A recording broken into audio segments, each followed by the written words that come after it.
ডান বাম নাকি রাজ্যে প্রথম পদ্ম ফুটবে অমরপুরে? উপজাতি এলাকার আঞ্চলিক দলগুলিরই বা কি প্রভাব পড়বে এই নির্বাচনে? মনোরঞ্জন ইস্যুতে কি কিছুটা ব্যাকফুটে শাসক দল? কি বলছেন রাজনৈতিক দলের প্রতিনিধিরা? ৪২ অমরপুর বিধানসভা কেন্দ্রের উপনির্বাচনে প্রতি মুহূর্তের খবরের পাশাপাশি নির্বাচনী আড্ডা দেখতে প্রতিদিন চোখ রাখুন অমর বার্তার পর্দায়।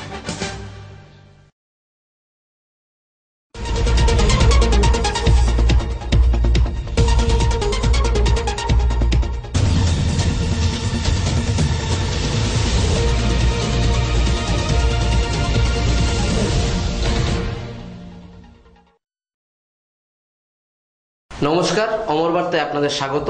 অমর বার্তার নির্বাচনী আড্ডায় আজ আমি সঞ্জয় আপনাদের সামনে। নির্বাচনী আড্ডায় আজ আমরা যাদের পেয়েছি, যাদের সাথে আমরা নির্বাচনী আড্ডায় আড্ডা মারবো, তারা আমাদের এই অমরপুর বিধানসভা কেন্দ্র থেকে বহুবার জয়ী হয়েছেন এবং রাজ্য মন্ত্রিসভায় মন্ত্রিত্ব করেছেন, আমাদের অমরপুরের হয়ে প্রতিনিধিত্ব করেছেন। সেই দুজন রাজ্যের প্রাক্তন মন্ত্রীকে নিয়ে আজকে আমাদের এই নির্বাচনী আড্ডা। আমার ডান দিকে রয়েছেন রাজ্যের প্রাক্তন পরিবহন মন্ত্রী তথা সিপিআইএম রাজ্য কমিটির সদস্য রঞ্জিত দেবনাথ মহোদয়। আমার বাদিকে রয়েছেন রাজ্যের প্রাক্তন স্বরাষ্ট্রমন্ত্রী তথা বর্তমান বিজেপি দলের রাজ্য নেতা জহর সাহা মহোদয়। আপনাদের দুজনকেই আমাদের অমর বার্তায় স্বাগত। নমস্কার। আপনাকেও নমস্কার। আমি প্রথমে জহরবাবু আপনার কাছে আসব। দীর্ঘদিন যাবৎ আপনি এই অমরপুর বিধানসভা উপনির্বাচনের সাথে অমরপুর বিধানসভা নির্বাচনের সাথে জড়িত আছেন। একটা সময় যেটা ছিল ৪৩ বীরগঞ্জ বিধানসভা কেন্দ্র, বহুবার কয়েকবার জয়ী হয়েছেন এবং এখান থেকে আপনি স্বরাষ্ট্রমন্ত্রী হয়েছেন। প্রতি বছর মানে প্রতিটা নির্বাচনে আপনি যুক্ত থাকলেও এইবারের এই উপনির্বাচনটাকে আপনি কিভাবে দেখছেন? প্রথমত হলো এবারকার আমাদের যেটা ছিল আগে ৪৩ বীরগঞ্জ বিধানসভা, ডিলিমিটেশনের কারণে ৪৩ বিধানসভা বীরগঞ্জ বিধানসভা নামটা পরিবর্তন হইয়া এটা আসলো ৪২ অমরপুর বিধানসভা কেন্দ্র। গত বিধানসভা নির্বাচন উপলক্ষেই যে ডিলিমিটেশনটা তখনই কার্যকরী হয় ত্রিপুরাতে, এবং সেটা বীরগঞ্জের পরিবর্তে অমরপুর, ৪৩-এর পরিবর্তে সেটা ৪২ অমরপুর বিধানসভা কেন্দ্র। তো আমরা সবাই জানি, আমাদের সংবিধানও আছে যে প্রতি ৫ বছর অন্তর লোকসভা, তারপরে বিধানসভা এবং অন্যান্য স্বশাসিত সংস্থাগুলি, জেলা পরিষদ, পঞ্চায়েত সমিতি, গ্রাম পঞ্চায়েত, ভিলেজ কমিটি, এগুলি সবগুলি প্রতি ৫ বছর অন্তর অন্তরে ভোট হয়। একমাত্র রাজ্যসভার ক্ষেত্রে সেটা আমাদের সংবিধানে বলা আছে প্রতি ৬ বছর অন্তর। তা আমাদের এখানে অমরপুর বিধানসভা কেন্দ্রের যে নির্বাচনটা, এটা কিন্তু আসলে এটা বলা যায় অকাল বোধন, বলা যায় অকাল বোধন, যে এই নির্বাচনটা কিন্তু এখন কাম্য ছিল না এবং এই নির্বাচনটা কিন্তু এখন হওয়ার কথা না। এটা এমন একটা পরিস্থিতি, এটা রঞ্জিত বাবু ভালো করে বলতে পারেন এবং আমিও জানতে চাইব রঞ্জিত বাবুর কাছে যে কেন, কোন পরিস্থিতিতে এবারকার এই নির্বাচনটা করতে হলো। কারণ যিনি গত বিধানসভা নির্বাচিত হয়েছিলেন আমাদের এই বিধানসভা কেন্দ্র থেকে, উনি মার্ক্সবাদী কমিউনিস্ট পার্টির প্রার্থী ছিলেন এবং উনি মার্ক্সবাদী কমিউনিস্ট পার্টির রাজ্য কমিটিরও উনি সদস্য ছিলেন। তো সেখানে কি কারণে, কি পরিস্থিতিতে এবং কিসের জন্য হঠাৎ করে এটার উপনির্বাচন আমাদের করতে হচ্ছে কিংবা অংশ নিতে হচ্ছে, সেটা আকাঙ্ক্ষিত নয়। না আমরা অমরপুরবাসী, না আমাদের বিধানসভা কেন্দ্রের মানুষ, না ত্রিপুরার মানুষ। তার উত্তরটা উনি দিতে পারবেন এবং তারপরে পরবর্তী বিষয়গুলি নিয়ে আলোচনা করা যায়। আপনি যে জিনিসটা, সেম প্রশ্ন নিয়ে আপনার কাছে আসবো, যেটা যে আপনি দীর্ঘদিন যাবত এই অমরপুর বিধানসভা কেন্দ্রে বা ৪৩ বীরগঞ্জ বিধানসভা কেন্দ্রের সাথে জড়িত ছিলেন। প্রতিটা নির্বাচন থেকে কি উপনির্বাচনটা একটু অন্যভাবে দেখছেন? না, উপনির্বাচন নির্বাচন আমাদের কাছে সমানই গুরুত্ব। নির্বাচন মানে আমাদের কাছে রাজনৈতিক লড়াই এবং রাজনৈতিক শ্রেষ্ঠত্ব প্রমাণ করার জন্য আমাদের একটা দিশা থাকে। সুতরাং এই ক্ষেত্রে আমরা এটাকে উপনির্বাচন আর নির্বাচন এটা আলাদা করে ভাবছি না। উনি যে প্রশ্নটা আনছেন যে উপনির্বাচনটা অকাল বোধন এই সময় করাটা, এটার প্রশ্নটার উত্তর আপনি দিতে পারবেন, কেন এর সময় করতে হচ্ছে? নির্বাচন অকাল বোধন, অকাল নির্বাচন বিভিন্ন কারণ হয়ে থাকে। কেন এটা উনিও জানেন ভালো করে, উনি জানেন না তো তা না, উনি তো সংবিধান বিশেষজ্ঞ, সবটাই জানেন। সুতরাং এই নির্বাচনে আমাদের যিনি গত নির্বাচনে জয়ী ছিলেন, উনি আমাদের পার্টির শৃঙ্খলা বিরোধী কিছু কাজ করেছেন তার ব্যক্তিগত কারণে, এটা আমি আগেও বলেছি। সুতরাং সেই কারণে আমরা, পার্টি আমাদেরকে স্টেটমেন্টও দিয়েছেন, শুনেছেন আপনারা, স্টেটমেন্টে পরিষ্কার বলা হচ্ছে পার্টির থেকে ওকে বহিষ্কার করা হয়েছে। সুতরাং পার্টির নমিনি হিসাবে এই বিধানসভায় তাকে বলা হয়েছে যে তোমাকে পদত্যাগ করতে হবে, পদত্যাগ সে করেছে, সে স্বেচ্ছায় পদত্যাগ করেছে, এটা খালি হয়েছে, এখন বিধানসভা নির্বাচন হচ্ছে। এটা স্বাভাবিকভাবে যেটা উনি বলছে যে স্বাভাবিকভাবে যেটা উনি সংবিধান বহির্ভূত বা তাদের যে পার্টির সংবিধান বহির্ভূত কাজ করেছেন, যার জন্য ওনাকে আজ দল থেকে বহিষ্কার করেছে। স্বভাবতভাবেই উপনির্বাচন করতে হবে যেহেতু সিটটা খালি পড়ে আছে। ব্যাপার হলো, আমার বক্তব্য হলো রঞ্জিত বাবু একজন পোড়খাওয়া রাজনীতিবিদ। আমি যেমন হোল টাইম, মানে সারা দিন সারা সময় আমরা রাজনীতি করি ছাত্র জীবন থেকে, রঞ্জিত বাবু উনি আমার ছোট ভাই, আমরা একসাথে আমরা রাজনীতি করি, আমরা করব। তো রঞ্জিত বাবু কিন্তু ঘটনা পরিষ্কার করছেন না। আমি যেটা জানতে চাইছি, আমার কাছেও একটা ধোঁয়াশা যে পরিস্থিতিটা কি হলো। যিনি বলছেন যে রাজ্য কমিটির সিদ্ধান্ত এবং উনি এমন একটা কাজ করেছেন, যিনি ছিলেন তাকে পদত্যাগ করতে হয়েছে। আমরা জানি, ত্রিপুরার মানুষও জানে, কিন্তু আমরা জানি, ত্রিপুরার মানুষ জানে যে এমন একটা পরিস্থিতি হয়েছে, যে পরিস্থিতির কথাটা উনি খোলাখুলি বলতে পারছেন না। উনি বলছেন যে ওনার পার্টির যে সংবিধান রয়েছে, সংবিধান বহির্ভূত। আমরা সবাই পার্টির অনুগত বলেই তো পার্টি আমাদের দায়িত্ব দেয়। আমরা প্রত্যেকের কোনো না কোনো রাজনৈতিক দলের সদস্য, নেতা তো পরের কথা, কিন্তু আমরা রাজনৈতিক দলের একজন কর্মী প্রত্যেকে। অর্থাৎ আমরা মানুষের জন্য কাজ করব, আমাদের দল মানুষের জন্য কাজ করবে। মানুষ সিদ্ধান্ত নেবে কাকে নির্বাচিত করবে, কাকে পাঠাবে, এটা জনগণের অধিকার এবং এটা জনগণ ঠিক করে।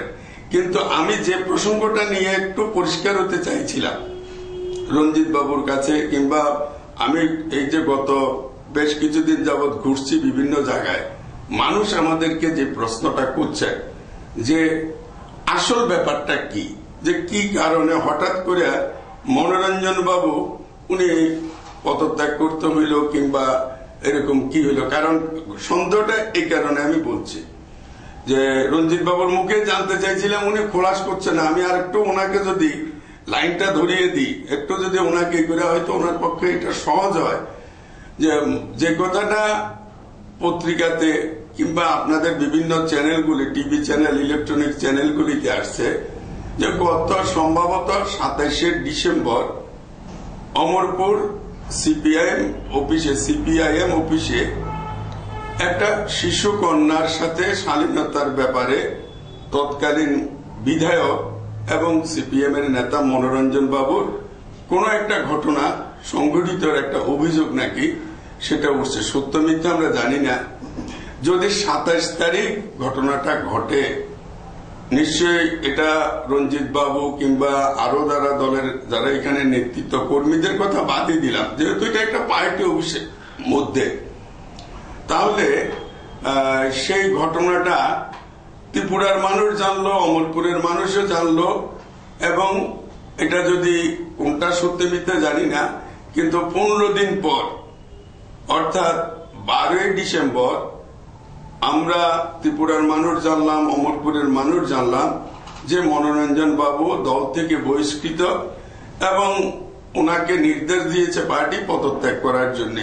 স্বেচ্ছা দিয়েছে কি জোর করে হয়েছে সেটা রঞ্জিত এটা বলতে পারেন, সিপিএম দল বলতে পারেন, মনোরঞ্জন বাবু বলতে পারেন, সেটা আমাদের কোনো আলোচ্য বিষয় নয়।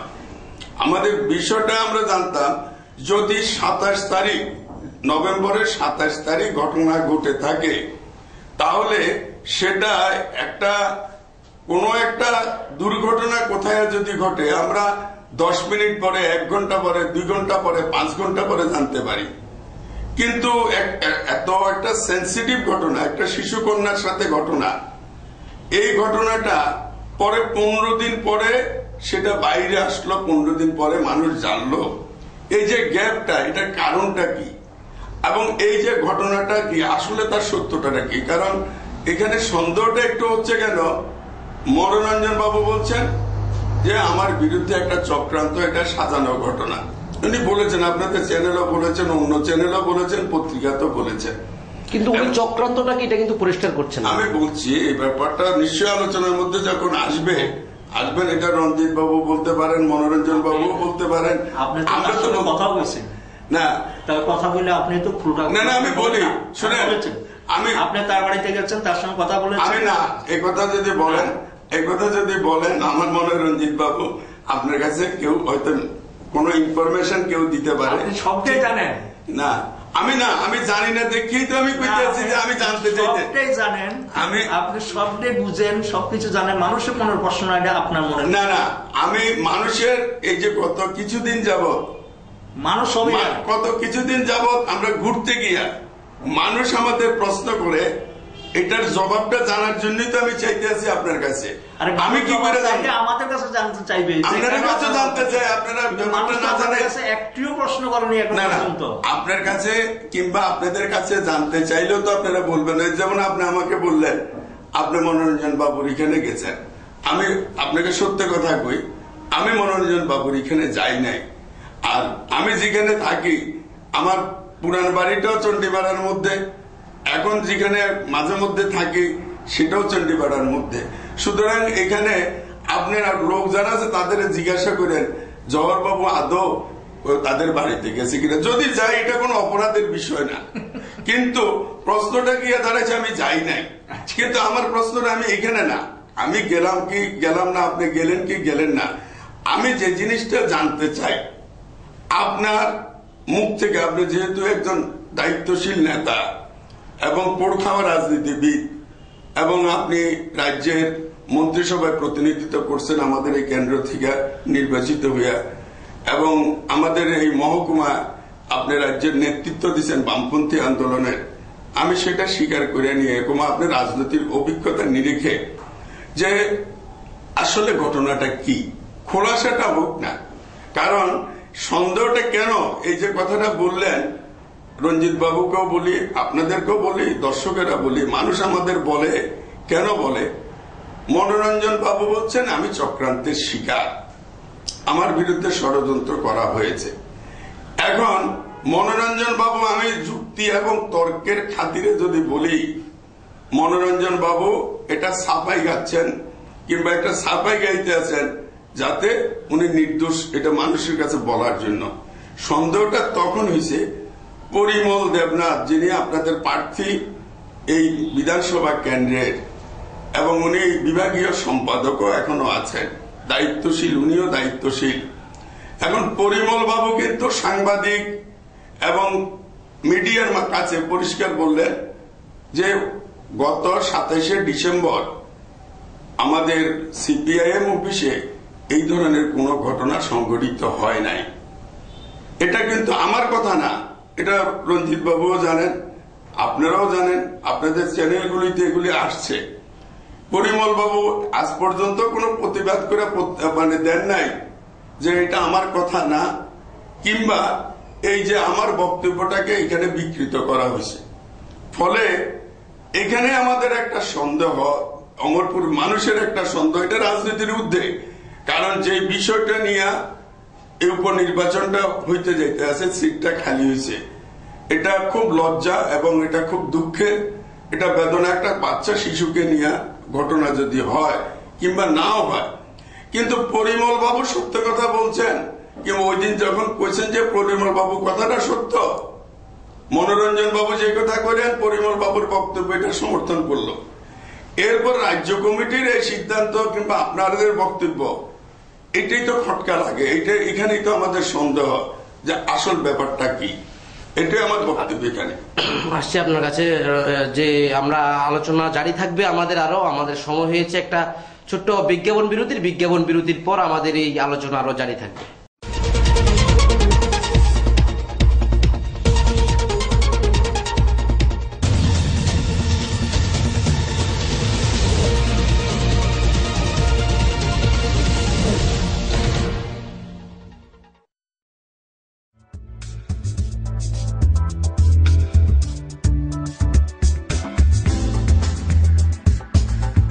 অমরপুর মহকুমায় ফার্স্ট ক্লাস ইটের একমাত্র প্রতিষ্ঠান বামপুর ব্রিক্স ইন্ডাস্ট্রিজ। মহকুমার বামপুর এলাকায় অবস্থিত এই ইন্ডাস্ট্রিতে অত্যাধুনিক যন্ত্রপাতি এবং বহিরাজ্যের সুদক্ষ শ্রমিকদের দ্বারা অতি যত্ন সহকারে তৈরি হচ্ছে অমরপুরের সবচেয়ে মজবুত এবং ফার্স্ট ক্লাস ইট। পাট মিলের তৈরি এই উন্নতমানের বিবিআই ইট মহকুমার প্রায় সকল নির্মাণ কাজে ব্যবহার হচ্ছে ব্যাপকভাবে।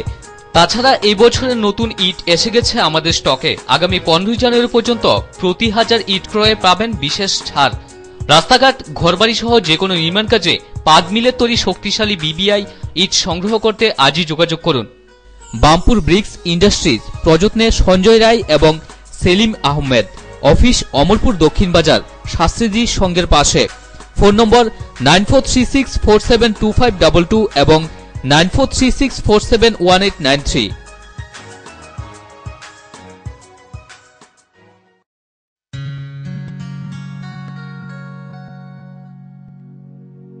তোমার ছোঁয়াতে আমার পিপাসার শেষের শুরু জলপান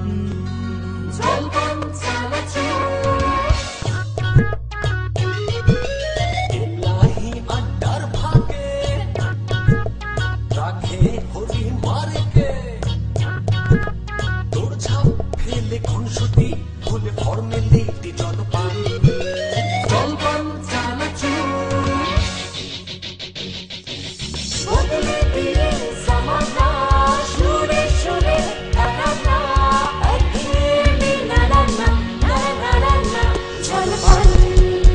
সব আড্ডায় আনে প্রাণ প্রতিমা জলপান চানাচুর।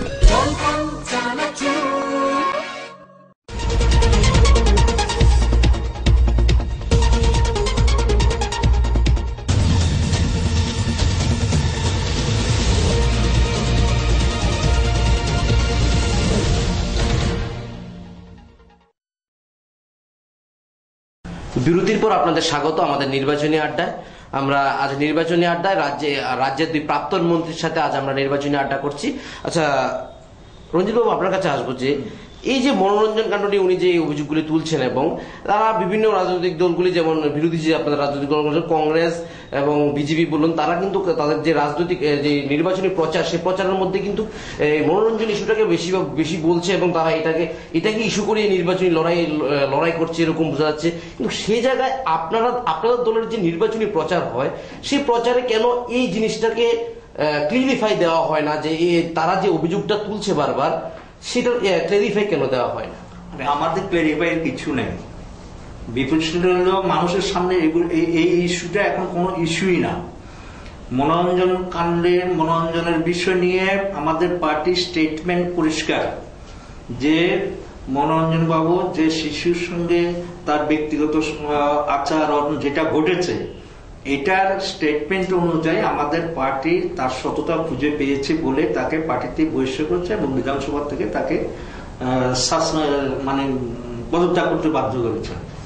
এখন প্রশ্ন হলো, উনি যে কতগুলি স্ববিরোধী কথাবার্তা বলছেন, উনি আবার জানেন না, ক্লারিফাই করতে চাইতেছেন ইত্যাদি, সবটাই জানেন। তা এখন প্রশ্ন হলো, পরিমল দেবনাথ আমাদের সম্পাদক 27 তারিখ যে সময় তিনি স্টেটমেন্টটা ওনার কাছে দেন, তখনও তার কাছে পরিষ্কার না যে পার্টির এসে এই ধরনের 27 তারিখ ঘটনা ঘটেছে, ঠিক আছে, কিন্তু ওর কাছে রিপোর্ট ছিল না। আমি জিজ্ঞেস করছি তুমি এই ধরনের কথা বলো, সে বলছো যে আমার কাছে তখনও কোনো এই ধরনের কোনো রিপোর্ট নেই। পরবর্তী সময় আমি জানতে পারলাম যে এই ধরনের একটা ঘটনা ঘটেছে। সুতরাং তার স্টেটমেন্টটা ক্লিয়ার, সে এই জন্য তো তার কোনো দ্বিমত নাই। না, স্টেটমেন্টটা কিন্তু 27 তারিখ আমরা সংবাদ মাধ্যম নেয়নি, স্টেটমেন্টটা কিন্তু নিয়েছিল সংবাদ মাধ্যম তারা 11 তারিখ। 10 তারিখ যে সংখ্যা আপনাদের এই রাজ্য কমিটির থেকে যে সিদ্ধান্ত এসেছে, যে প্রেস রিলিজ এসেছে, সেই প্রেস রিলিজের উপর 11 তারিখ বিভিন্ন সংবাদ মাধ্যম ওনার থেকে স্টেটমেন্ট নিতে গিয়েছিল, তখন কিন্তু উনি স্টেটমেন্টটা দিয়েছিলেন। না, উনি যে কথাটা বলছেন 27 তারিখের বিষয়টা, আমি 27 তারিখটা ক্লিয়ারিফাই করছি। 27 তারিখ ঘটনাটা 27 তারিখ যেখানে হয়েছে, এখানে আমার মনে হয় একটু এখন 11 তারিখ ওনার থেকে স্টেটমেন্ট নিয়েছেন, ঠিক আছে, উনি স্টেটমেন্ট দিয়েছেন। উনি তো পার্টি অফিসে ঘটনা ঘটেছে এটা ওরও কোনো রিপোর্ট নেই আমাদের কাছে। আমরা জিজ্ঞেস করছিলাম, বলছে আমাদের কাছে এরকম কোনো ঘটনা নেই। সুতরাং মনোরঞ্জন এই ধরনের ঘটনা ঘটতে পারে, সেও মনে করে না, আমিও মনে করি না। সুতরাং সে বলছে না আমাদের পার্টির সেরকম ঘটনা ঘটেনি। কিন্তু যখন সেখানে যে স্টেটমেন্ট হয়েছে সেটার মধ্যে যে বেরিয়ে আসলো যে ঘটনাটা পার্টি বিষয় হয়েছে, এই তো ঘটনা, আর তো কিছু না। এটা কিন্তু আপনাকে বলি, আমার মনে হয় রঞ্জিত বাবু ব্যাপারটাকে ক্লিয়ার করতে আছেন না, কিংবা হয়তো উনি এটা বলতে চাইছেন। আমি বলি সবটা ক্লিয়ার, আমরা কিন্তু মানুষ কিন্তু ক্লিয়ার না, আপনার স্ববিরোধী না, স্ববিরোধী কথা। প্রথম কথা হইল রঞ্জিত বাবু 27 তারিখের ঘটনার পরে 28 তারিখ, 29 তারিখ, 30 তারিখ এর মধ্যে কিন্তু স্টেটমেন্টটা দেন নাই। দিলেন কবে? সেটা 11 তারিখ এইখানে কি জানি বলে পরিমল বাবু দিলেন। তো পরিমল বাবু একজন বিভাগীয় সম্পাদক, পার্টির কতগুলি ডেকোরাম আছে, পার্টির মধ্যে কতগুলি সিস্টেম আছে, যে কোথায়ও যদি কোনো ব্রাঞ্চে হোক কিংবা সাব ডিভিশনের লেভেলে হোক কিংবা ডিস্ট্রিক্ট লেভেলে হোক, এগুলি পট কইরা কোনো পার্টি দু একটা পার্টিতে হয়তো হইতে পারে, ডাইরেক্ট কিছু করতে পারে, কিন্তু সিস্টেমেটিক ডেমোক্রেটিক পার্টিগুলি কিংবা কমিউনিস্ট পার্টিগুলি কিন্তু এগুলিকে কিন্তু বিভিন্ন স্তরে গিয়ে রিপোর্টগুলি যখন আসে তখন তারা পরীক্ষা করে। কেউ একজন হঠাৎ করে রাজ্য সম্পাদকের কাছে যাইয়া রঞ্জিত বাবু খারাপ মানুষ এই কথা যদি বলে, তাহলে কিন্তু সেখানে কিন্তু এটার সুবিধা নাই, সেই কথা বলার তার সেখানে অধিকারও নাই, তার কথা সেখানে পৌঁছবেও না। যে জায়গায় দেখা যাচ্ছে যে মনোরঞ্জন বাবু তার দোষটা স্বীকার করছেন, হ্যাঁ, তুমি লিখিতভাবে যেটা রঞ্জিত বাবু বলছেন যে তিনি লিখিতভাবে দোষটা স্বীকার করছেন, তাহলে কি না, কথাটা কিন্তু আপনারা মনোরঞ্জন বাবু কি স্বীকার করছেন এটা আমি আসছি। প্রথম কথা হইল যে পরিমল বাবুর ইস্যুটা আগে শেষ হোক, যিনি নেতা, যিনি যেটা বলেছেন উনি ঠিকই বলেছেন, কারণ পার্টির বিষয়ে এই ধরনের ঘটনা ওর কাছে কোনো যারা ঘটনা ঘটছে যে পরিবার সেও রিপোর্ট করে নাই, অন্য কেউ রিপোর্ট করে নাই।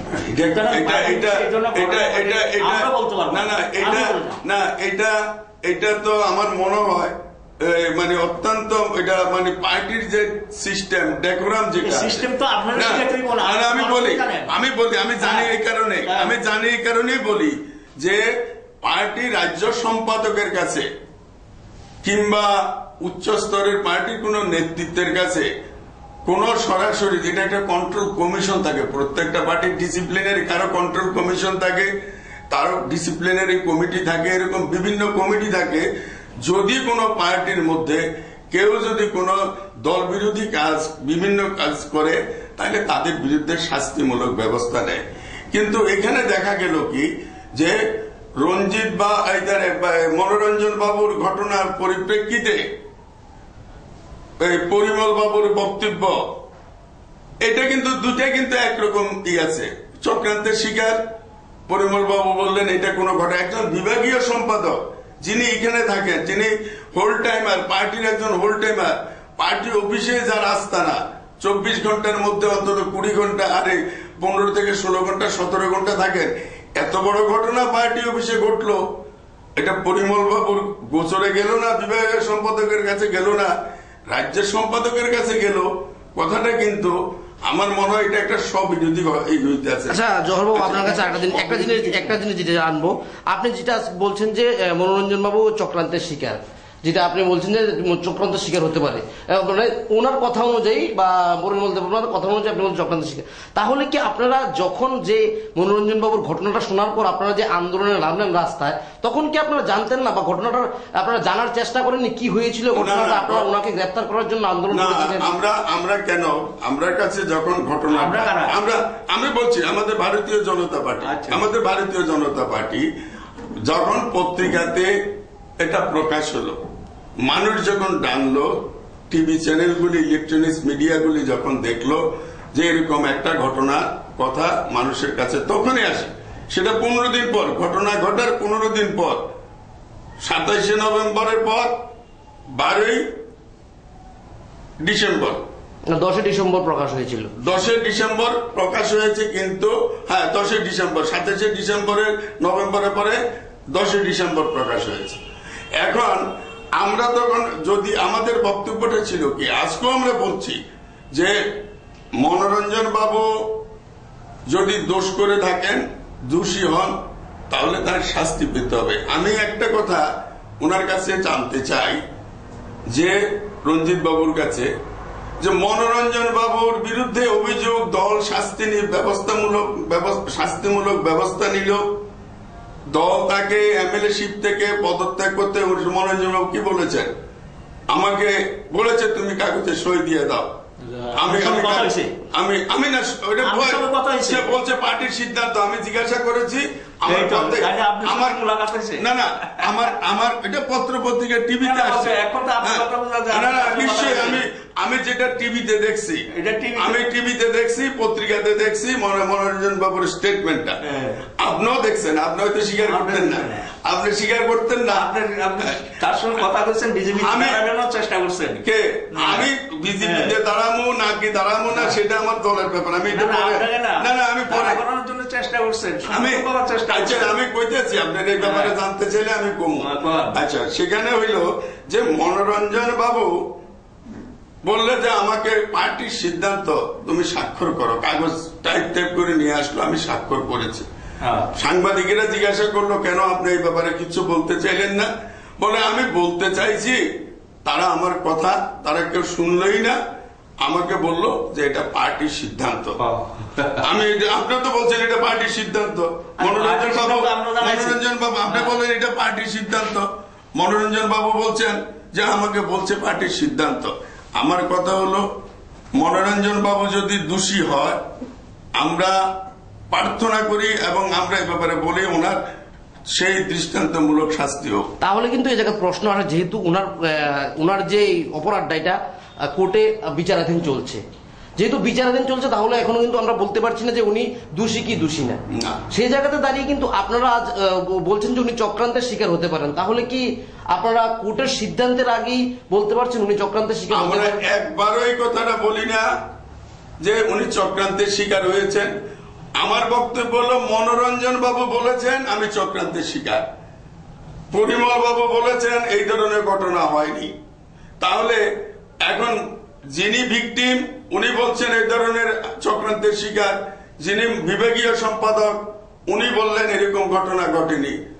উনি তো বলছেন উনি তো বিভাগীয় সম্পাদক ব্যাপারটা তখন জানতো না। আচ্ছা, বিভাগীয় সম্পাদক জানতো না, এই কথাটা কি আপনাদের মিডিয়াতে উনি দিচ্ছেন? কি আপনারা কি এটা কি দিচ্ছেন যে হ্যাঁ উনি আমাদের পরবর্তী সময় জানাইছেন উনি ব্যাপারটা জানতেন না? উনি এসব কিছু আমাদেরকে জানান না। তো উনি যদি না জানাইয়া থাকেন, রঞ্জিত বাবুর কাছে উনি জানাইছেন, রঞ্জিত বাবু জানতে পারলেন, মানুষ জানতে পারলো না, আপনাদের মাধ্যমে মানুষ জানলো, বাকি কথাটা আপনারা জানাইতে পারলেন না, তাহলে সন্দেহটা এখানে কার না থাকবে? আপনি যত পেশার নাকি এগুলিকে আপনার সবটাই আপনারা জানেন। প্রশ্ন হলো যখন কোনো ঘটনা ঘটে, এখন আমার অগোচরে যদি আমার ঘরে কোনো ঘটনা ঘটে, এটা যদি আমার কাছে রিপোর্ট যতক্ষণ না হয়, পরিষ্কার ক্লিয়ার না হয়, আমি তো বলবো ঘটনা ঘটেনি, এটাই তো আমি বলবো। এটা চুরিদারির ঘটনা যদি হয়, একটা চুরিদারির ঘটনা যদি হয়, কে আমার ঘরের কিছু স্বর্ণের জিনিস আছে চুরি করে নিয়ে গেছে, আমার ঘরে কিছু থাল বাসন চুরি করে নিছে, ওই স্বর্ণের অলংকার চুরি করে নিছে, এটা জানতে কিছু সময় লাগে। না না বলি, এটা হয়তো জানতে সময় লাগে, কিন্তু একটা শিশু কন্যার সাথে দিনের বেলায় পার্টি অফিসে যদি ঘটনা যদি ঘটে করছে নাকি? পরিমল দেবনাথ সামনে রেখে করছে? না না, পরিমল দেবনাথ তারে অন্য লোক সামনে ছিল, অন্য লোক সামনে ছিল। তো কে ছিল? কে ছিল? কারা ছিল? বাচ্চার আত্মীয় স্বজন তো ছিল। তার বাচ্চার আত্মীয় স্বজনের সঙ্গে সেইটা করছে না? না, বাচ্চার আত্মীয় এটা বলছো না না, বাচ্চাটার যে পার্টি অফিসে তো বাচ্চাটা একা ছিল না, বাচ্চাটা তো একা ছিল না, বাচ্চাটা তো তার কোন অভিভাবক নিয়ে আছে গেছে, বাচ্চাটা অভিভাবকের সামনে এরকম ঘটনা অভিভাবকের সামনে ঘটছে না। তো আমি না না আমি না না আমি কথা বলি নাই তো, আমি ঘটনাটা ঘটছে পার্টি অফিসের মধ্যে, না না পার্টি অফিসের ভিতরে, তো কোন এক জায়গায় কোন এক পার্টি অফিসের মধ্যে হয়েছে, রাস্তার মধ্যে হয়েছে না। আচ্ছা, না দেখাইছে না, কিন্তু পরবর্তী সময় বাচ্চাটা যখন অভিযোগ করলো তার গার্জিয়ানের কাছে, কেমন তখন তো পরিমল বাবু একজন বিভাগীয় সম্পাদক হিসাবে অভিযোগটা প্রথম তো পরিমল বাবুর কাছে, আচ্ছা পরিমল বাবুর কাছে আসছে না আসছে কিংবা জানাইছে না জানাইছে আমরা তো কেউ কইতে পারবো না, সেটা আপনারা কইতে পারবেন, আমরা আপনারা কইতে পারবেন, পরিমল বাবু কইতে পারবো। এটা কিন্তু আমাদের রিপোর্ট আসেনি এবং 27 তারিখে ঘটনার পর এরপর তারা যখন রাজ্য কমিটিতে গেল তারপরে আমাদের নজরে আসে যে ঘটনাটা হয়েছে। এর মধ্যে সাইলেন্ট চুপ সবাই ছিল, কি কারণে চুপ ছিল এটা আমাদের জানা নাই। না না, এখানে এটাই তো আমার প্রশ্ন, তো এইখানেই যে এই যে 15 দিনের মতো সময় গেল, 14 দিন 15 দিন সময় গেল, আপনারাও চুপ করে রইলেন, মনোরঞ্জন বাবুও চুপ করে রইল, ওই পার্টি হেরাও চুপ করে রইল, এটা রহস্যটা পার্টি জানে। এখন যারা চুপ করে রয়েছে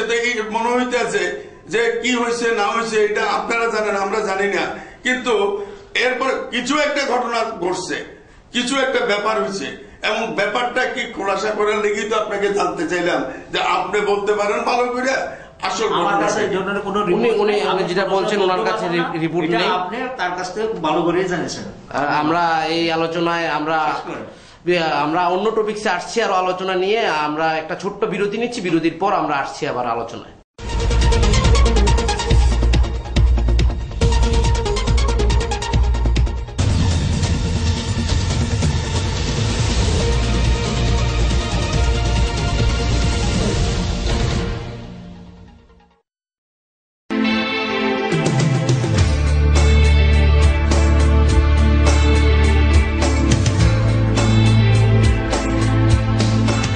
উন্নত প্রযুক্তি সম্পন্ন ফার্স্ট ক্লাস ইটের একমাত্র নির্ভরযোগ্য প্রতিষ্ঠান দুর্গা ব্রিক্স ইন্ডাস্ট্রিজ। অমরপুর ডালাকস্থিত এই ইন্ডাস্ট্রিজে অত্যাধিক নিপুণ হাতে সুদক্ষ শ্রমিকের দ্বারা মহকুমার সবচেয়ে ভালো কোয়ালিটির ইট তৈরি করা হয়। সবকিছু বারবার, ঘরবাড়ি একবার। বাড়িঘর, রাস্তাঘাট সহ যে কোনো নির্মাণ কাজে পাগ মিলের তৈরি এই মজবুত ইট ব্যবহার করতে পারেন নিশ্চিন্তে। এছাড়া এখানে ড্রজার এবং ট্রিপার ভাড়া পাওয়া যায় সুলভ মূল্যে।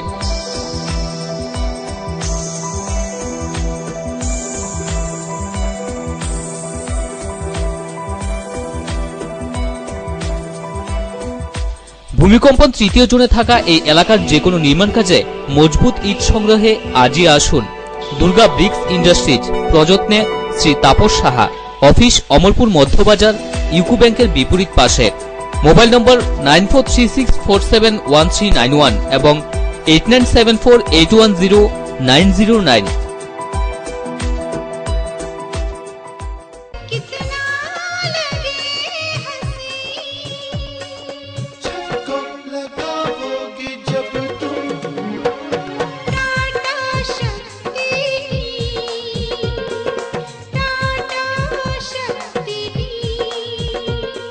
अरे अशफाक मियाँ, क्या बात है, आज मियाँ बीवी बड़े खुश नजर आ रहे हो। खुश क्यों ना हो चाचा जान, जब से हमने घर की छत पे टाटा शक्ति टीन लगाया है तब से हमने चैन की सांस ली है।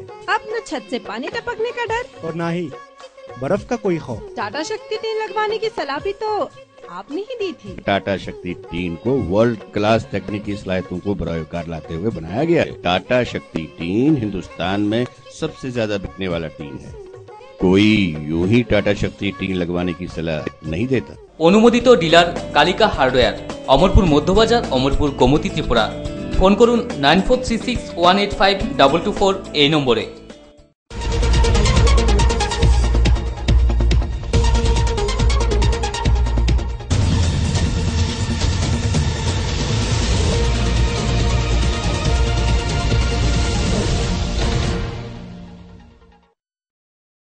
স্বাগত বিরতির পর আপনাদের আমাদের নির্বাচনী আড্ডায়। আজ নির্বাচনী আড্ডায় আমরা যাদের পেয়েছি এবং যাদের সাথে আমরা নির্বাচনী আড্ডা দিচ্ছি আজ, তারা রাজ্যের প্রাক্তন 2 মন্ত্রী এবং অমরপুর মহকুমা থেকে দীর্ঘদিন তারা বিধানসভায় প্রতিনিধিত্ব করেছেন। 2 মন্ত্রী, প্রাক্তন মন্ত্রীর সাথে আজ আমাদের নির্বাচনী আড্ডা। রঞ্জিতবাবু, যে বিষয়টা নিয়ে আপনার কাছে আসবো, বিগত বছরগুলিতে আমরা বিভিন্ন নির্বাচনী জনসভায়, বিধানসভা নির্বাচনের আগে আপনারা যে জিনিসটা সবসময় প্রচার করতেন যে জোট আমলের কালোর দিন আর ফিরিয়ে আসতে দেব না, কিন্তু এই বছরের উপনির্বাচনে কিন্তু জোট আমল নিয়ে সেরকম কোনো প্রচার আমরা দেখতে পাচ্ছি না। এটা জোট আমলের একটা পিরিয়ডের যে কালো দিনগুলো আছে মানুষের অভিজ্ঞতার মধ্য দিয়ে তাদের বিদায় দিয়ে দিচ্ছেন, কিন্তু জওয়ারবাবুর বিদায় দিয়ে দিচ্ছেন। সুতরাং এটা এখন আর না, এক একটা সময় নির্বাচনের এক একটা পরিস্থিতি তৈরি হয়, এক একটা সার্কামস্টেন্স সামনে আসে। এখন যে পরিস্থিতিটা সামনে আসছে, এখন হলো এই নির্বাচনের মধ্যে বিজেপি গভর্নমেন্ট এসেছে 20 মাসের মধ্যে জনবিরোধী নীতিগুলো মানুষের সামনে যেভাবে প্রবাহিত হচ্ছে আমরা সেগুলোকে তুলে ধরছি। হ্যাঁ, এই একটা দিক। আর একটা দিক হলো এই নির্বাচনে আমরা বামপন্থ সরকার যে কাজগুলি মানুষের সামনে নিয়ে যাচ্ছি আর যেগুলি বাকি রয়েছে সেগুলো কমপ্লিটেশনের জন্য এবং কোথায় কোথায় তার বাধা এগুলি আমরা মানুষের সামনে তুলে দেওয়ার জন্য চাইছি আমরা ভোট। এটাই হলো আমাদের মূল। উনি যেটা বলছেন যে বিজেপি দলের কেন্দ্রের বিজেপি সরকারের বিভিন্ন জনবিরোধী নীতির বিরুদ্ধে এই বছরের তাদের এই মানে এই উপনির্বাচনে তারা প্রচারের ইস্যু করেছে। আগের যে জোট জামানার কালো দিন সেটা এখন আর দরকার নেই, জনগণ সেটা বুঝে গেছে। আপনি কি বলবেন? আসল কথাটা হচ্ছে কি, ঠাকুর ঘরে কে, আমি তো কলা খাই না, খান আপনারা ভালো। রঞ্জিত বাবুর অবস্থাটা হয়েছে ঠাকুর ঘরে ঢুকছে, বাইরের থেকেও ডাকতে আছে, কেউ ঢুকছে নি। রঞ্জিত বাবুর উত্তর হয়েছে আমি তো কলা খাই না। তো কারণ ঠাকুর ঘর হইলে পরে কলা থাকবো, ফল থাকবো, এগুলি থাকবো। রঞ্জিত বাবু আজকে জোট আমলের বিরুদ্ধে কিছু কেন বলেন না? বলতাম তাই আমি বলি, আপনি বলেন। আমি বলি, আপনি বলেন। আপনি বলার সময় আমি আপনাকে বলার সময় আপনাকে আমি বাধা দিই নাই, ঠিক আছে। এখন ব্যাপার হয়েছে কি, এতদিন ভারতবর্ষে কংগ্রেসের বিরুদ্ধে রঞ্জিত বাবুর দল তারা যুদ্ধ করছে, লড়াই করছে, প্রতিবাদ করছে কয়, আবার কখনো কখনো তারা কেন্দ্রের সরকারকে সাপোর্ট দিয়েও রাখছে। এই যে কেন্দ্রের যে দুইটা মন্ত্রিসভা মনমোহন সিং এর নেতৃত্বে, এগুলি কিন্তু সিপিএম সমর্থন না দিলে মনমোহন সিং এর পক্ষে এই সরকার 10 বছর চালানো সম্ভব ছিল না। 8 বছরের উপরে সিপিএম বামপন্থীদের সমর্থনে কেন্দ্রের সরকারটা চলছিল। পারমাণবিক চুক্তির ইস্যুতে সমর্থন তারা প্রত্যাহার করে নিছে। এটা কিন্তু ইউপি 1 এ প্রত্যাহার করা হয়েছিল, ইউপি 2 এর কথা আমি এটা বলছি। তো ইউপি 2 থেকে সমর্থন প্রত্যাহার করছেন এবং এর পরবর্তী পর্যায়ে পশ্চিমবাংলার বিধানসভার নির্বাচন হয়েছে।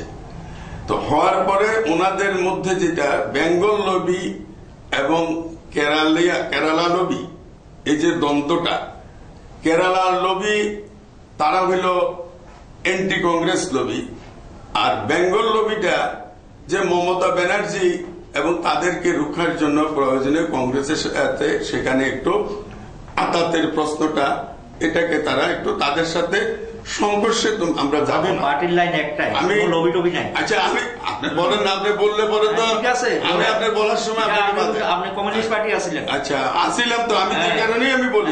এখন রং পাল্টাই বলতে যাইছে। আচ্ছা, আমি বলি আপনি রং পাল্টাইছে, সব হয়েছে, কেন হয়েছে, এগুলিও আলোচনা যদি হয় তাইলে আলোচনা হইব। আমরা যে জিনিসটা উনি যেটা বলছে যে কেন্দ্রের যে নীতি জনবিরোধী নীতি, এর বিরুদ্ধে তাদের আপনি কি মনে করছেন? কেন্দ্রে আপনার সরকার, কেন্দ্রের জনবিরোধী নীতি কংগ্রেসের সময় তো কইছেন কংগ্রেসের জনবিরোধী নীতি। এটা পার্টি টিকে রাখতে গেলে একটা ঘর, আপনার এই যে বিল্ডিংটা যেখানে আমরা বসছি, বিল্ডিংটা দোতলা যে হয়েছে, এটা কিছু পিলার এবং কিছু ফাউন্ডেশন লাগছে, নাইলে দোতলাতে আমরা বইতে পারতাম না। তো সুতরাং একটা পার্টিকে গড়ে তুলতে হইলে, ধরে রাখতে হইলে এবং একটা পার্টি পরিচালনা করতে হইলে তার কতগুলি নির্দিষ্ট কর্মসূচি থাকে, তার কতগুলি লক্ষ্য থাকে। সেই হিসাবে এই মার্ক্সবাদী কমিউনিস্ট পার্টি, রঞ্জিত বাবুদের দল, দেখা গেছে বিভিন্ন সময়ে বিভিন্ন ভাবে সিদ্ধান্ত নিতে গিয়া যে কখনো কংগ্রেস ভালো, তাদের সাথে মিতালি হইব, আবার যখন দেখা যায় তাদের দিনটা একটু ভালো হয়ে উঠছে তখন কইব নাই কংগ্রেসটা তো খারাপ। এই হলো তাদের ভূমিকাটা। তো আমি যেটা বলতে চাই যে কংগ্রেসের বিরুদ্ধে ততদিনই বক্তব্য রাখছেন যতদিন কংগ্রেসটা কেন্দ্রের ক্ষমতায় ছিল। এবং আমি বলি, তাইলে কংগ্রেস তার একটা কর্মসূচি নিয়ে চলে, দেখেই তো সেই নীতিটা। কংগ্রেস ওই সিপিএম থেকে ধার নিয়ে, অন্য রাজনীতির থেকে, দলের থেকে ধার নিয়ে কংগ্রেস করে কিনা আমি জানি না, একটা কংগ্রেস নেতারা বলতে পারে। আমি কইতেছি এখন, আমি করি না, আমি এখন কংগ্রেস নেতারা কইতে পারে যে সিপিএম থেকে ধার নিব কিনা, সিপিএম ধার দিব কিনা, কারণ চলছে তো আলোচনা, তো আপনারা চালাইছেন কে কারে ধার দিবেন, কে কার থেকে ধার নিবেন। এখন কংগ্রেস কেন্দ্রে নাই, কংগ্রেস কেন্দ্রে যতদিন ছিল ততদিন বিরোধিতা করা বিলগুলি কত বিল আসছিল, এই তখন কিন্তু বিজেপি সহ বিরোধী মিল্লা ওই বিলের বিরোধিতা করছে জনসাধারণের। কিন্তু আজকে আমরা দেখতে আছি যে কংগ্রেস বিদায় হয়ে যাওয়ার পর কংগ্রেসের অবস্থা যখন একটা করুণ হয়ে গেল, দেশের মানুষ আমি বলি আমি এর আগে পাল্টাইছি, আমি কংগ্রেস ছাড়ছি, এর আগে ছাড়ছি, আমি কংগ্রেস ছাড়ছি। কখন ছাড়ছি? কয় বছর হয়েছে কংগ্রেস ছাড়ছি? কয় বছর? কেন ছাড়ছি? এটা কেন ছাড়ছি যদি ব্যাখ্যা চান আমি কমু, এবং আমার কাছে ব্যাখ্যা চাইলে নিশ্চয়ই কমু। কিন্তু প্রশ্নটা গিয়ে দাঁড়াইছে যে সমর্থন লইয়া একবার সমর্থন দেন, একবার সমর্থন তুললা নেন, এটা আবার কোন পলিসি? এইবার হইলে ভালো, এইবার হইলে খারাপ। কয়দিন পরে পরে কবেন এটা একটা ঐতিহাসিক ভুল। জ্যোতি বসু ভারতবর্ষের প্রধানমন্ত্রী, আমরা গর্বিত হইতাম একজন বাঙালি প্রধানমন্ত্রী হইতো ভারতবর্ষের মধ্যে। সবাই তখন চেষ্টা করলো জ্যোতি বসুর নাম। আরে যাই হোক না, আমরা তো যেমন আজকে জানেন পার্টির লাইনে যদি আমরা না পার্টির লাইন তো এইটাই তো বলে, তারপরে স্বীকার করবেন এটা আমাদের ভুল সিদ্ধান্ত হয়েছে। আপনারা স্বীকার করছেন যে জ্যোতি বসুকে সেদিন প্রধানমন্ত্রী না করা আমাদের একটা ঐতিহাসিক ভুল। এটা আমরা দলের আমার কাছে রেকর্ডগুলি সবগুলি রাখছি, আমি এই ব্যাপারগুলি আমি রাখি, আমার কাছে আছে। আপনি যদি বলেন আরেকদিন বসতে এই ব্যাপার নিয়ে আমি আপনার দল কইছে, এরপরে এখন আমি বলি কখনো ঐতিহাসিক ভুল স্টেটমেন্ট দেখাতে পারছি না। আমি বলি না। এখন আপনারা বলছেন কি যে আমরা দুইটা, আপনাদের মধ্যে একটা লবি কংগ্রেসের সাথে যাইও না, আবার বেঙ্গলে যারা আছেন আপনাদের পার্টি তারা আগাম ভাবে দিয়ে দিচ্ছেন, আচ্ছা আগাম ভাবে বিবৃতি দিচ্ছে, মিটিং করে সাংবাদিক সম্মেলন করে কইছে যে আমরা এই যে আপনার সূর্যকান্ত মিশ্র বলিটপুরের সদস্য, উনি আপনার গৌতম দেব উনি বলছেন, তারপরে আপনাদের এই যে আরেকজন উনার বুদ্ধদেব ভট্টাচার্য বলিটপুরের সদস্য, ওনারা বলছেন যে এবার কংগ্রেসকে আমরা বলেছি বল এখন কংগ্রেসের কোর্টে, তারা সিদ্ধান্ত নেই তারা আমাদের সাথে আসবে কিনা। একটা অগণতান্ত্রিক পরিস্থিতি এমন ভাবে তৈরি হয়েছে যেখানে মানুষের জীবনের নিরাপত্তা নাই, সম্পদের নিরাপত্তা নাই, কর্মসংস্থান দিক থেকে পশ্চিমবঙ্গ পিছনে চলে যাচ্ছে। এই অবস্থার মধ্যে আমরা একটা কথা বলছি, এই গণতান্ত্রিক পরিবেশ বাঁচানোর জন্য শুনেন এই গণতান্ত্রিক পরিবেশ বাঁচানোর জন্য, মানুষের জীবন প্রাণ বাঁচানোর জন্য দল মত নির্বিশেষে যদি আমরা একজোট হতে পারি তাহলে আমরা এই স্বৈরাচারী সরকার। আপনি তো বলেন এরকম কিছু করছে না, আপনার মধ্যে এরকম নাই। আপনারা বিভিন্ন রাজ্যের বিশেষ করে কেরালার থেকে তীব্র বিরোধিতা করা হইতে আছে যে না কংগ্রেসের সাথে তোমরা যেও না, কংগ্রেসকে সমর্থন করো। কেরালা আপনাদের আমি বলি এগুলি আসছে তো পেপারে আসছে তো, কেরালার নিউজ আমি রাখি না, কিন্তু ন্যাশনাল নিউজ গুলির মধ্যে এটাও স্থান পায়। এখন আমার এখন আমি আপনার কাছে জানতে চাই, আপনার কাছে জানতে চাই, আপনি একজন বলিষ্ঠ নেতা, পার্টির নেতা, আমি বলি আমার কথা আমি ক্লিয়ার করি ছোট্ট করে। টোটাল নীতি নির্ধারণ পশ্চিমবঙ্গে, কেরালা, ত্রিপুরা যে যাই বলো, আমাদের পার্টি কেন্দ্রীয় কমিটি বসবে, কেন্দ্রীয় কমিটি সমস্ত দিকটা বিবেচনা করে আলোচনা করে সহমতের ভিত্তিতে যেটা সিদ্ধান্ত হবে সেটাই হবে। আচ্ছা, এখন বাইরে থেকে কথা কই এটা নিয়ে তাইলে রঞ্জিত বাবু আপনার একজন দলের সিনিয়র লিডার এবং পড়খাওয়া রাজনীতিবিদ, আপনি বলেন তো দলের মধ্যে রাজ্যের আপনার একটা বিশিষ্ট ভূমিকা আছে, দলের যারা নেতৃত্বে আছেন তাদের সাথে আপনার এবং দলের একটা কাজের সাথে আপনি কাজও করেন, তাদের সাথে আপনি বিভিন্ন ভাবে আপনার গুরুত্বপূর্ণ সাজেশন সেখানে আপনি রাখেন। তো ফলে আপনি তো কিছুটা নিশ্চয় আশ পাইতে যাইতে আছেন যে দলটা কি কংগ্রেসকে নিয়ে চলবো না কংগ্রেসকে বাদ দিয়া চলবো, এই লাইনটাকে ক্লিয়ার কিনা আপনি বলেন। আপনার দলটা এটা আমরা এখনো আমাদের পার্টি বসেনি, ঠিক করেনি। বিভিন্ন আমাদের পার্টি একটাই কথা আছে যে এই ধরনের নির্বাচনী কৌশল রাজ্য ভিত্তিক রাজ্যের পার্টিগুলো আলোচনা ক্রমে তারা ঠিক করব, তাদের এর মতো সেন্ট্রাল কমিটি সিদ্ধান্ত নিব। ওই রাজ্যের বাস্তব পরিস্থিতি, গণতন্ত্রের উপর, মানুষের জীবন মানের উপর, সমস্ত বিষয় বিবেচনা করে রাজ্যে পার্টি তার ঠিক করবো, তার অবস্থানটা কি হবো, এটা সেন্ট্রাল কমিটি জানাবে। সেন্ট্রাল কমিটি তার সমস্ত আলোচনা ক্রমে সংখ্যাগরিষ্ঠ সিদ্ধান্ত নিয়ে এইটা সিদ্ধান্ত হইব। এর মধ্যে আর কি না, আসল কথা হয়েছে আছে কি, যেটা আমি খাস কথাটা কই, যেটা আমার অভিজ্ঞতা আছে। এখন মার্ক্সবাদী কমিউনিস্ট পার্টির সমস্যাটা হয়েছে অস্তিত্ব রক্ষার লড়াই।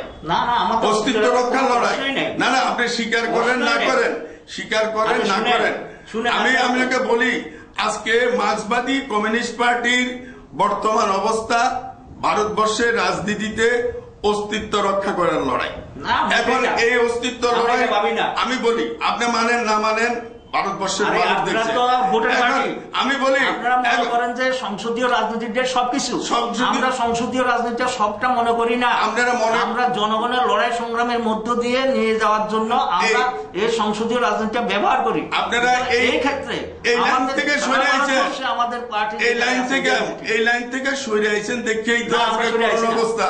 এটা মুখে বললে পরে তো হইতো না, সবাই দেখছে। তবে আমি যে কথাটা বলি, আমার বক্তব্যটা হইল যে পশ্চিম বাংলার যে পরিস্থিতির কথা কইলেন, যে এখানে ভয়াবহ পরিস্থিতি, এখানে সাংঘাতিক ঘটনা ঘটছে কিংবা ঘটে, আমাদের দলও কিন্তু এই ব্যাপারে দ্বিমত না, কেমন? কিন্তু আপনি বলেন পশ্চিম বাংলার ঘটনা, তার যে পপুলেশন, তার যে বড় এরিয়া, লোক সংখ্যা ভিত্তিতে ওইখানে যে ক্রাইম, নারী সংক্রান্ত বলেন, অন্যান্য ঘটনা বলেন, তার যে ক্রাইমটা জনসংখ্যা অনুপাতে আমাদের এ রাজ্যের পরিস্থিতিটা অনেক ভালো। আমার কত খারাপ, কত অবস্থা আছে আপনার কাছে পরিসংখ্যান আপনি বলেন না, কত খারাপ। প্রতিদিন কতগুলি নারী নির্যাতনের ঘটনা ঘটছে, প্রতিদিন কতগুলি ঘটতে আছে, বয়স্ক থেকে শিশু, কত মানুষ আপনার কি বলে খুন হইতে আছে, কি আত্মহত্যা হইতে আছে। আমি আপনি দেখেন না, আপনার বিধায়ক আত্মহত্যা করলো, আপনার একজন প্রাক্তন ডেপুটি স্পিকার, আপনার একজন ডেপুটি স্পিকার, উনি নিজে সুইসাইড করতে হইল না, সুনীল চৌধুরী। কারণটা নিশ্চয় কারণটা হইল হতাশা, কারণটা হইল হতাশা। মানুষ কখন আত্মহত্যা করে?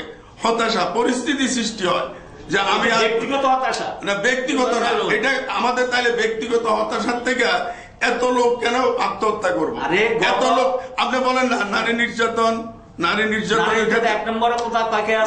এক নম্বরে জনসংখ্যা অনুপাতে যদি বলেন ত্রিপুরা আছে, ত্রিপুরাতে প্রথম স্থান, ত্রিপুরাতে প্রথম স্থান। আমি আপনি বিশ্বাস করেন না, আপনার পশ্চিম বাংলার লোক সংখ্যা কত কোটি, আমরা কত ঘটনা আরো কয়েক লাখ বেশি। আপনি বলুন তো, এই বিজেপি সরকার আসার পর গত এই 1.5 বছরের যে ক্রাইম রেকর্ড, যেটা ব্যুরো রেকর্ডের পরিবার বলা হয়েছে, যে 1.5 মাসে 11,300 কৃষক আত্মহত্যা করছে। প্রতিদিন একদম অসম্ভব। আপনি শুনবেন, তাহলে আমি বলি, আপনি বলেন গত 1.5 বছরে, এটা আমার স্টেট, হ্যাঁ, এনসিআরবি কৃষি রাষ্ট্রমন্ত্রী মোহন ভাই কুন্ডরিয়া সংসদে বলেছিলেন, এনসিআরবি এর তথ্য অনুযায়ী 2014 সালের অগাস্ট থেকে 2015 ফেব্রুয়ারি পর্যন্ত কৃষক আত্মহত্যা করেছেন 1373 জন। পার্লামেন্টে এই যে কথাটা কইছেন, এবং এই রাজ্যগুলি কারা চালাইতে আছে, এই যে ভারতবর্ষের কথাটা কইছেন, এর মধ্যে ত্রিপুরাটা বাদ দিয়ে ভারতবর্ষ কইছেন। আমি বলি, আরে আপনি গায়ের জোর দিয়া কইলে তো হইতো না, বলেন না আপনি। আমি বলি তো, আপনার এটার মধ্যে পশ্চিম বাংলা আছে, এটার মধ্যে আপনার কি বলে আসাম আছে, ভারতবর্ষের প্রত্যেকগুলি রাজ্য নিয়েই তো, রাজ্যগুলি নিয়ে আপনার শুনেন, আমি বলছি ঠিক আছে, কিন্তু আপনার প্রধানমন্ত্রী নির্বাচনের আগে বলছেন কৃষকের সুদিন আনবেন, কৃষকের ফসল বীমা, কেন্দ্রীয় সরকারের ফসল বীমা, কেন্দ্রীয় সরকার নতুন চালু করছেন মাত্র সেদিন। ফসল বীমা কি, যে প্রত্যেকটা কৃষক তার উৎপাদিত যে মানে শস্য মানে হইব, তার যে মানে ফলন হইব, তুমি আগাম এগুলি করো, তুমি এগুলি করতে গিয়া তোমার যা ক্ষতি হইব সম্পূর্ণ সে ক্ষতিপূরণ সম্পূর্ণ দিব না। এটা না না, আরে আপনি তো পড়ছেন না, আমি তো এটা ভারতবর্ষের মধ্যে এই যে এর আগে যত সরকার যারা করছে, এই যে আত্মহত্যার কথাটা, এটা আমাদের বিজেপি সরকার আছে এই কারণে এই তথ্যটা প্রকাশ করছে যে এতজন আত্মহত্যা করছে। এটা দুঃখজনক। একজন কৃষকও যদি রাষ্ট্রের কারণে, রাজ্যের কারণে তারা যদি আত্মহত্যা করে, এটা আমাদের দুর্ভাগ্য। আমি আপনাকে বলি যে দুর্ভাগ্য। কেন কৃষক মরবো এটার প্রতিকার করা, তাদের প্রোটেকশন দেওয়া, তাদের রক্ষা করার দায়িত্ব আমাদের সকলে। রাজ্য সরকারের যেমন দায়িত্ব, কেন্দ্রীয় সরকারের এটা দায়িত্ব। কেন্দ্রীয় সরকার তো ত্রিপুরার কৃষকেরা কিন্তু এখানে বন্যা হয়েছে, কৃষকেরা ক্ষতিগ্রস্ত হয়েছে, কিন্তু দেখা গেল যে টিলার উপরে বাড়ি সে ক্ষতিপূরণ পায়, যার কৃষক। আমার কাছে দৃষ্টান্ত অনেক আছে, লিস্ট আছে আমার কাছে আছে। আমি বলি, এই স্বামীনাথন কমিশন তার রিপোর্ট পেশ করছে, সেন্ট্রাল কমিটির কাছে দিয়েছে, কেন্দ্রীয় সরকারের কাছে দিয়েছে। কেন্দ্রীয় সরকার বলছে স্বামীনাথন কমিশনের একটা রিকমেন্ডেশন আছে যে কৃষক তার ফসলের ন্যায্য দাম পায় না। কৃষক তার ফসল ফলাতে গেলে সারের দাম বাড়ছে, পেট্রোলের ডিজেলের দাম বাড়ছে, সেচের দাম বাড়ছে, সমস্ত বীজের দাম বাড়ছে। সবকিছু বসার পর একটা কৃষক যখন তার ফসল উৎপাদন করে, তার ফসলের উৎপাদিত ফসল সে পায় না, তখন স্বামীনাথন কমিশন বসাইছেন একটা কেন্দ্রীয় কৃষি মন্ত্রণালয়। সেখানে স্বামীনাথন কমিশন বলছে যে কৃষকের উৎপাদিত ফসলের 50% ধরে কৃষকের সহায়ক মূল্যে তোমরা যে এফসিএ কে দিয়ে ধান বা সহায়ক মূল্য গুলো কিনো। কিন্তু সেন্ট্রাল গভর্নমেন্ট একদম অস্বীকার করে দিলেন সুপ্রিম কোর্টের কাছে গিয়ে যে না, আমরা দিতে পারবো না। বলুন তো। না, আপনাকে বলি, আপনাদের না আপনার এই যে কথাটা কইলেন যে আমার রাজ্যে, ভারতবর্ষে এই নরেন্দ্র মোদী আসার পর যে পদক্ষেপগুলি কৃষকদের স্বার্থে যেটা নিছে, এই যে পদক্ষেপটা, এর আগে তো আমাদের কেন্দ্রের অনেক সরকার ছিল। সেটা হলো 2014 সালে কৃষি ক্ষেত্রে বৃদ্ধির হার ছিল 3.7%, আর 2015 কমে আসে 1.1%। কি বলবেন? এটা আপনার যে কথাটা কইছেন, আমি আপনার এটার সাথে একমত না। আপনার এই যে রিপোর্টটা, এটা আপনার মন গড়া। আমি পরিষ্কার করে দিই, এটা আপনার মন গড়া রিপোর্ট। আপনি দেখেন এনসিআরবি এর কোন রিপোর্টের মধ্যে, কোন পোস্টের মধ্যে এটা করছে। এটা তো আপনার তৈরি করে আসলে মানে একটা জিনিস সবাই জানে, আপনারা যেটা মনোরঞ্জন ইস্যুতে আছে যে সত্য ঘটনাটারে চাপা দিয়া দেওয়া, আপনারা যেটা পার্টি সিদ্ধান্ত নেবে। আমার কথা শেষ। আপনারা মন গড়া যেটা আপনাদের সুবিধার্থে যখন একটা কিছু ভাবেন যে এটা মানুষকে চালাই, আমি তো বলছি, আমি বলছি যে এই যে তথ্যটা আপনি দিচ্ছেন এটা সম্পূর্ণভাবে অসত্য। আমি বলি এই ধরনের তথ্য দয়া করে মানুষকে বিভ্রান্ত করবে। মানুষ বুঝে জানে যে আসল রহস্যটা কি। আপনি এখন কৃষকেরা আপনি উপকার করতে আছেন। আপনার এখানে কৃষকেরা যখন ধান ফলায়, 1 মণ ধান উৎপাদন করতে তাদের বর্তমান অবস্থার মধ্যে দিয়ে খরচ পড়ে 350 টাকার মতো। আমি বলি মাত্র না, আমি বলি আপনাকে, আরে দাঁড়ান না, আমি কৃষক না, আমি বলি আপনি শুনেন, আপনি বলেন। কিন্তু এই কৃষকে ধানটা বিক্রি করে কত? 300 টাকা করে। আরে আপনি জানেন না? আমি কইতেছি তো, আপনি রাজ্য সরকার শুনেন, ভারতবর্ষের বিভিন্ন রাজ্যে, না আমি বলি ভারতবর্ষের,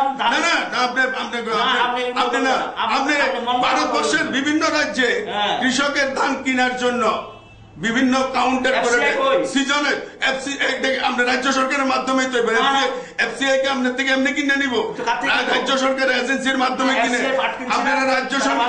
আরে কি এফসিআই পাট হইলে না আমার এখান থেকে, কিন্তু এখানে পাট হয়নি ত্রিপুরায়, এফসিআই পাট কিন্তু রাজ্য সরকার, আরে ফুড কর্পোরেশন কিন্তু না, রাজ্য সরকারের মাধ্যমে নিব।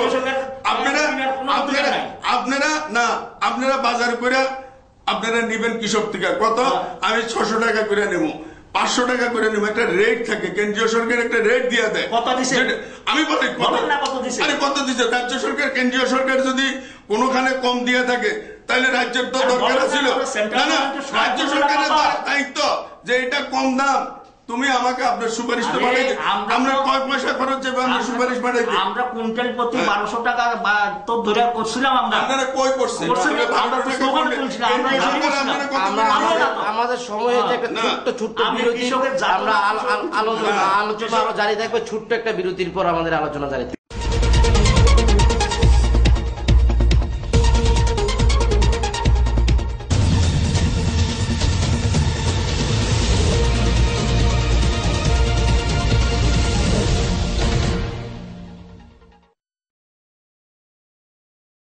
বালু, চিপস, ইট সুলভ মূল্যে সংগ্রহ করতে এবং কেরিং করতে অতি সত্বর যোগাযোগ করুন আমাদের সাথে। সরকারি বেসরকারি যেকোনো নির্মাণ কাজে প্রয়োজনীয় বিভিন্ন কোয়ালিটির বালু এবং চিপস সরবরাহ করা হয়ে থাকে সুলভ মূল্যে। এছাড়া ইট, বালু, চিপস সহ যেকোনো জিনিস কেরিং এর সুব্যবস্থা রয়েছে। যোগাযোগের ঠিকানা শিবন মিয়া এবং মিঠন সাহা, কাঁঠালবাগান টাউন, শঙ্করপল্লী, অমরপুর, গোমতী, ত্রিপুরা। ফোন নম্বর 7085387285, 7085782876 এবং 7085583859।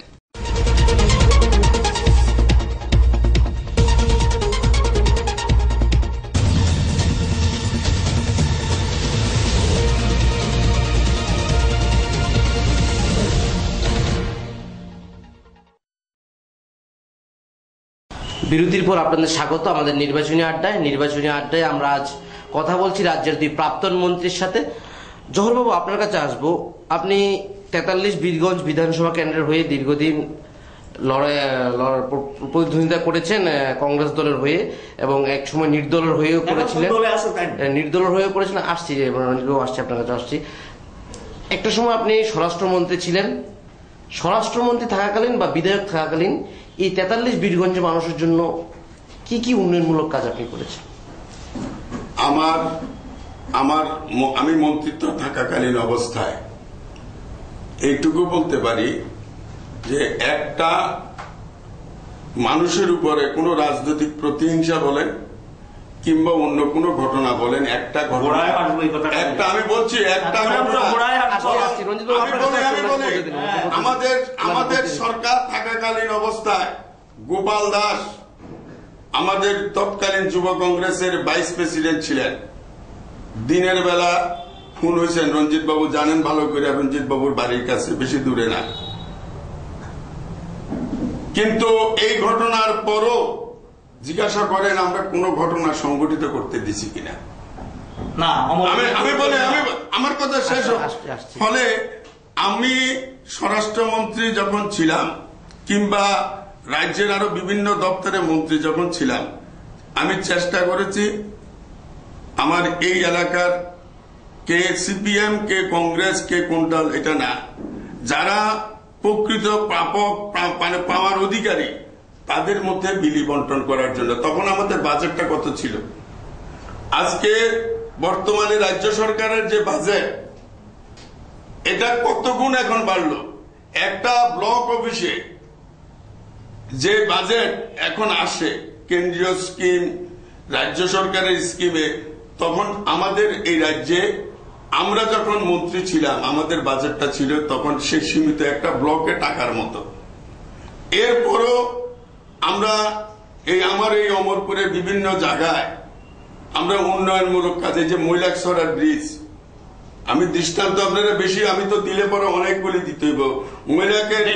আমি বলি মৈলাকের উপরে যে ব্রিজ, আগে নদী পারাপার হইতো কিভাবে, ওই বাঁশের সাঁকু হইতো, সুদিনকালে বর্ষাকালে নৌকা দিয়ে পার হইতে হইতো, কত অসুবিধা, কত কষ্ট। সেখানে একদম 1 বছর 1.5 বছরের মাথায় সেখানে একটা আপনার কাঠের সেতু, যেটাতে ভারী গাড়ি চলাচলের এটা ব্যবস্থা করলাম। নতুন বাজারে রঞ্জিত বাবুর বাড়ির কাছে বাঙ্গালপাড়ায় গোমতী নদীর উপর সেখানেও একটা হ্যাঙ্গিং ব্রিজ, হ্যাঙ্গিং বাঙ্গালপাড়ায়। আমার এমএলএ ফান্ডের টাকা দিয়ে আপনি বললে তো হইতো না।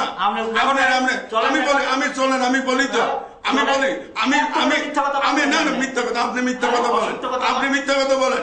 আমি বলি নতুন বাজারে মানুষ কেবল অফিসে রেকর্ড আছে, আপনি এসডি অফিসে রেকর্ড আছে।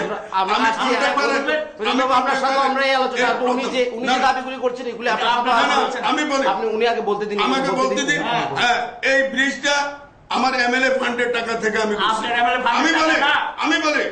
আমি নিজে করছি। প্রথম আপনি এই ব্রিজটা করেছেন, আমি এই ব্রিজটা আমি বলি, এই ব্রিজটা এ হলো আমরা এমএলএ ফান্ডের প্রথম যখন পাই সেটা হলো 90 সম্ভবত 91-92 তখন কি আপনি মন্ত্রী ছিলেন না বিধায়ক? আমি এমএলএ ছিলাম। কত টাকা দিয়েছিলেন? এটার মধ্যে খরচ গেল 2 লাখ, সম্ভবত 2,40,000 কিংবা 50,000। দিলীপ সাহা। আমি বলি আপনি বললে হইতো না তো, আপনি বললে হইতো না, রেকর্ড আছে তো। এই প্রথম আমি গোমতী নদীর উপর সেখানে করি। এর পরে আমি বলি না, আমি তো বলছি তো, মানুষ এখনো কয় জহরবাবু করে দিছে দেখা, এরপরে সিপিএম তুলে হয়ে গেছে। আমিও যাবো, আমি বললাম তো, আমি রাজি আছি তো, আমি আমার যাওনের আমি তো কইছি আপনার বাড়ির কাছে, আমি কইছি তো আমিও গাড়ি ভাড়া দিয়ে দেবো। আপনি গাড়ি ভাড়া লাগতো না, আপনার আমি গাড়ি তুলে লয়ে যাবো, মানুষ কম না। মিথ্যা কথা আপনি বলুন, বাস্তবটাকে কেন অস্বীকার করেন? মিথ্যা কথা নিজে কইতে আছে করলাম আমার এমএলএ ফান্ডের টাকা দিয়ে। আমি এমএলএ ছিলাম না, 93 পর হয়েছে না, আমি 98 আমি এমএলএ হয়েছি। আমি 98 আপনি 98 আপনি দাঁড়াইছেন, 98 কে দাঁড়াইছে? আমি 98 এমএলএ হয়ে আমি বিরোধী দলের নেতা হয়েছি, আপনি জানেন? আপনি জানেন আপনি বললে হইতো না তো, আপনার কথা মতো হইব নাকি? আমি করছি। আপনি কোন আমি বলে 90 শুনেন, রঞ্জিত বাবুর অনেক কথা স্মৃতিতে অনেক কিছু বলি তো, স্মৃতিভ্রম হয়ে গেছেন উনি। কারণ আমি বলি 98-এ আমি যখন তৃতীয়বারের জন্য এমএলএ হই, এরপরে তখন এর আগ পর্যন্ত আমাদের এমএলএ ফান্ড কিন্তু ছিল না। 98-এ প্রথম আমরা দাবি তুললাম, লোকসভাতে আছে, রাজ্যসভাতেও আছে, বিভিন্ন রাজ্য চালু হয়ে গেছে, আমাদের এখানে নাই কেন? তখন আমাদের ফার্স্ট অ্যালটমেন্টে এমএলএ ফান্ডের টাকা আসে মাত্র 3 লাখ টাকা। রেকর্ড আছে, বলো রঞ্জিত বাবু বলো। আমরা যখন বলছি যে 3 লাখ টাকা দিয়ে কি হবো, তখন বললো যে না, আমরা দেখি নেক্সট বাজেটে আমরা সেটা বাড়ানোর চেষ্টা করবো। পরবর্তী বাজেটে সেটা হয়েছে 5 লাখ হয়েছে, এখন সম্ভবত এটা বাড়াইয়া 30 লাখ কিংবা এরকম কিছু হয়েছে, আমি লেটেস্ট অবস্থাটা জানি না। এই ফান্ডের টাকা ফার্স্ট ওই এলাকার মানুষের তাদের চাপে পড়ে, তাদের দাবি অনুসারে আমি বলি তো, আরে রেকর্ডটা তো আছে, আমি তো সালটা সব বললাম তো। অমরপুর এসডি অফিসের মাধ্যমে তো টাকাটা আসছে, এখানে রেকর্ড আছে। দিলীপ শাহ জীবিত, দিলীপ শাহকে জিজ্ঞাসা করবেন যে এই টাকাটা এমএলএ ফান্ডে টাকা। তারপরে জানাজানি হলো যে দিলীপ শাহ কন্ট্রাক্টর এই ধরনের ব্রিজ করতে পারে। পরবর্তী পর্যায়ে রঞ্জিত বাবুরে দিলীপ শাহকে দিয়া আরো সম্ভবত 1-2টা কিংবা এরকম কটা ব্রিজ করছে। এটা হলো হ্যাঙ্গিং ব্রিজ। আমি বলি তো, আপনি অস্বীকার করলে কি হইব? আপনি যেটা বলছেন, আপনি এটা 98 আপনি না আসছি 98 আপনি 98 বিধায়ক হওয়ার পর আপনি এই ব্রিজটা করেছেন। যেহেতু ব্রিজ প্রসঙ্গে কথা বলছে, তাহলে আপনার কাছে আসবো। আপনি কি মনে করছেন ব্রিজটা কখন হয়েছিল? এই ব্রিজটা আমি এমএলএ সময় 2008-এর পরে, সম্ভবত 2003-এর পরে। একদম 2003। আরে আমি বললাম এটা উনি ওনার স্মৃতিতে নাই, উনি কইতে পারে 2008-এ কি হয়েছে।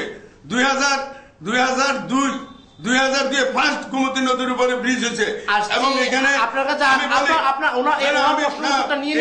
আমার এই আছে যে এসডিও, তৎকালীন এসডিও এবং বিডিও সবাই মিলে ওইখানে গিয়া উৎসব আকারে এটাকে করছে, ভিত্তিপ্রস্তর স্থাপন করছে। সেখানে ভিত্তিপ্রস্তর স্থাপন করতে গিয়া তখন হইলো যে যারা উপস্থিত হইব তাদের মিষ্টি খাওয়াইতে হইব, এই টাকা তো হইতো না। তখন আমরা কয়েকজন ব্যবসায়ীরা ধরে কইছে এটা করবো, আমরা তো ফান্ডে টাকা নাই, আপনি আমরা 50 প্যাকেট মিষ্টি দিতে হইব, আপনার 10 প্যাকেট মিষ্টি দিতে হইব। এগুলি ঘটনা আপনি ভুলে গেছেন। আপনি জানেন আপনি না। বলছেন 2003-এ আপনি যখন বিধায়ক হয়েছিলেন তারপরে বৃষ্টি হয়েছে। আমি চ্যালেঞ্জ দিয়ে বলতে পারবো, আমি চ্যালেঞ্জ দিয়ে কইছি ব্যবসায়ীরা করবো যে আমি মিষ্টি প্যাকেট এখানে তারা খাওয়াইছে এর আগে কিনা। কি সাঁকো ছিল শুধু? সাগর ছিল এই ঝুলন্ত ব্রিজ আপনার 2003-এর আমলে হচ্ছে। এবং এটা কোথায় সাঁকো তাও ছিল না, বর্ষাকালে সাঁকো থাকতো না, নিজেরা মানুষ নিজেরা ঠিক আছে, সাঁকো দিতেন। যেটা নিজেরা মানুষ সাঁকো দিতেন।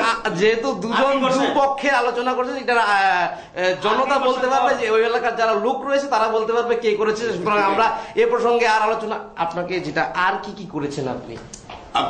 আমি দৃষ্টান্ত দিলাম, বিভিন্ন জায়গায় আমরা ডিসপেন্সারি করেছিলাম, বিভিন্ন পঞ্চায়েত, ধরুন 2টা পঞ্চায়েত ফাঁকে রেখে সেখানে 2টা পঞ্চায়েত উপস্বাস্থ্য কেন্দ্র, যেটা উপস্বাস্থ্য না, এটাকে বলা হইতো উপস্বাস্থ্য কেন্দ্র, সে বিভিন্ন জায়গাতে আমরা করছি। বামপুরে হয়েছে, চেলাগাঙ্গে হয়েছে, কুরমাতে হয়েছে, এরকম বিভিন্ন জায়গায়। একসাথে তো সবগুলি করা তো সম্ভব হয় না, পরিকল্পনার মধ্যে দিয়ে আমরা সেটা করছিলাম। তারপর কিছু কিছু রাস্তা যেমন আপনাকে বলি যে গ্রামের মধ্যে যে রাস্তাগুলি আছে, এই রাস্তাগুলি কোথায় কোথায় ইটের সোলিং, কোথায় কোথায়, যেমন এখন প্রধানমন্ত্রী ওনারা যদি বলেন যে ক্রেডিট আমরা রাস্তা করছি, এটা রাস্তা ওনারা করেন নাই, প্রধানমন্ত্রীর সড়ক যোজনায় বরং এক রাস্তা 3বারও খাইছে বিভিন্ন নাম।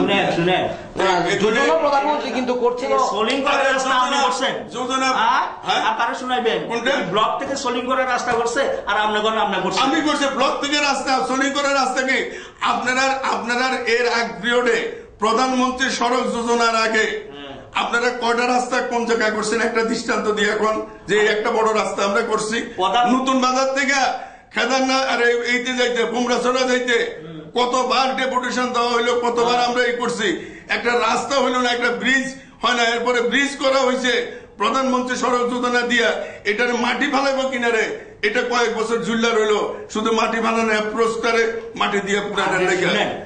এরকম ভাবে আমি বলি, এরকম বিভিন্ন ভাবে, যেমন তখন চেলাগাং অমরপুরের অধীনে ছিল, বিধানসভা কেন্দ্রের মধ্যে ছিল চেলাগাং, লাউগাং, দুর্গারাম, ওইদিকে একসরি, তারপরে পশ্চিম করব আমরা কিছু, কারণ আমাদের তখন অর্থ ছিল সীমিত, এর মধ্যে মাত্র আমাদের 5 বছর, আমরা 5 বছরে করতে পারছি। আজকে 32 বছরে আমাদের বাজেট যেখানে 10 গুণ বাড়ছে, কমপক্ষে 10 গুণ কিংবা 20 গুণ বাড়ছে। এই যে 10 গুণ 20 গুণ বাজেট বাড়ার পর কেন্দ্রীয় প্রকল্প কত রকম বাড়ছে, আগে কয়টা কেন্দ্রীয় প্রকল্প ছিল, এগুলি বাড়ার পরে আপনি দেখেন উন্নয়নটা কতটুকু হয়েছে। আপনি যে প্রশ্নটা তুললেন, উনি বলছেন যে উনার রাজত্ব, উনার আমলে উনি বিভিন্ন রকম উন্নয়ন করেছেন। আপনিও তো উনার পরে বিধায়ক ছিলেন, তারপরে আপনি পরিবহন মন্ত্রী হয়েছিলেন। আপনি কি মনে করছেন উনার আমলে সেরকম উন্নয়ন হয়েছিল, বা আপনি এর থেকে বেশি করলেন? বামপন 1978 সাল থেকে 1988 সাল পর্যন্ত এই 10 বছরে যা রাস্তা গ্রামের মধ্যে, তখন তো ব্লকের মাধ্যমে কাঁচা রাস্তা হতো, এই কাঁচা রাস্তাগুলো করার পরে কিছু তখন এসআরপি এনআরপি এগুলি ছিল, ন্যাশনাল রুরাল প্রজেক্ট এগুলো ছিল, আবার স্টেটের প্রজেক্ট ছিল, দুটা মিলিয়ে কিছু সোলিং টোলিং হয়েছে। জোট আমলে এসে এই সমস্ত রাস্তাগুলো জঙ্গলে পড়ে, সবগুলি জঙ্গলে আপনারা সব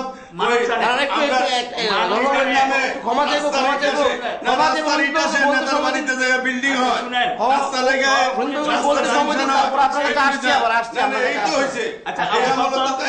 আপনি তো উনি তো একদম বিশেষজ্ঞ সংগঠন, ভারতবর্ষের রাজ্য কেন্দ্র সম্পর্ক একটা আছে।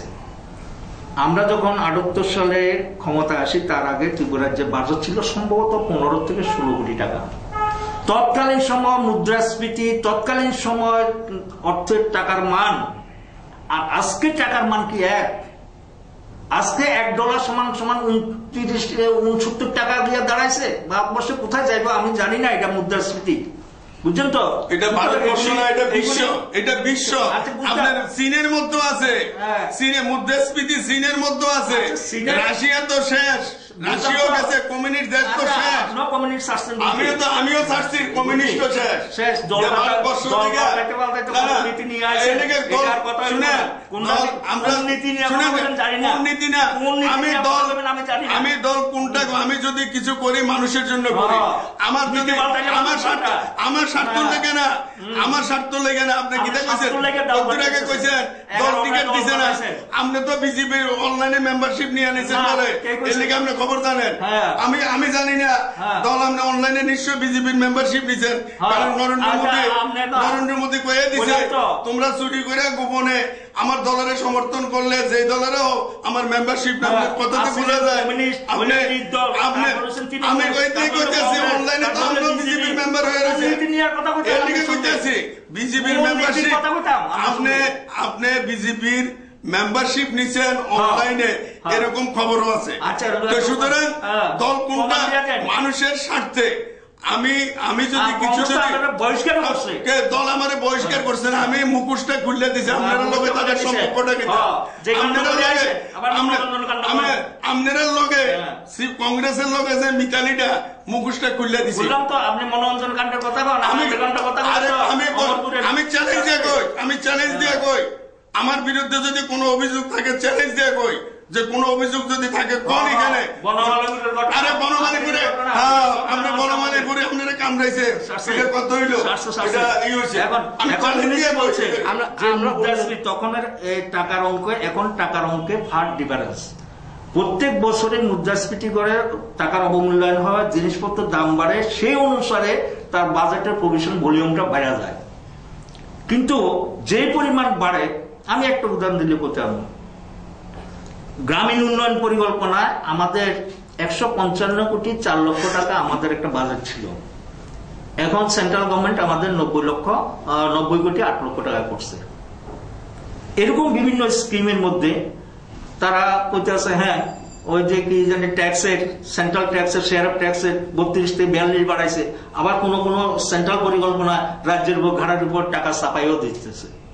তাহলে অর্থনীতি পরিস্থিতিটা বুঝতে হইব, এটার টাকার ভলিউম প্রত্যেক বছরে বাড়বো।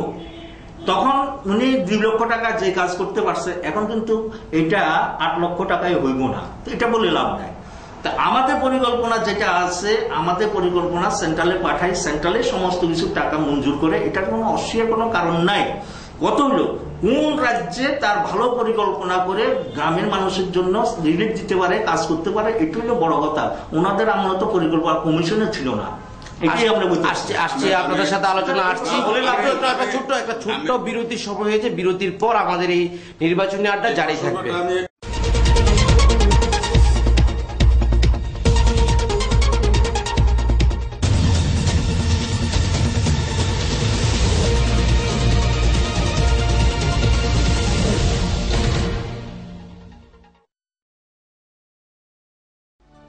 সারা ত্রিপুরা রাজ্যের সাথে আমাদের অমরপুরেও এমআরএস সেন্টারে শুরু হয়ে গেছে স্কিল ডেভেলপমেন্ট মিশন, প্রধানমন্ত্রী কৌশল বিকাশ যোজনা এবং জাতীয় সাক্ষরতা মিশন। এই যোজনার অন্তর্গত কোর্সগুলি সম্পূর্ণ বিনামূল্যে প্রশিক্ষণ দেওয়া হচ্ছে। কোর্সগুলি হল রিটেলার কোর্স, সেলাই প্রশিক্ষণ, মোবাইল ফোন রিপেয়ারিং। উক্ত কোর্সগুলিতে প্রশিক্ষণ নিতে 18 থেকে 35 বছরের মাধ্যমিক উত্তীর্ণ বেকার যুবক যুবতীগণ অতি সত্বর যোগাযোগ করুন। যোগাযোগের ঠিকানা MRS sub branch, block Choumuni, Amarpur, Gomati, Tripura. Phone নম্বর 9615137240 এবং 9436128985।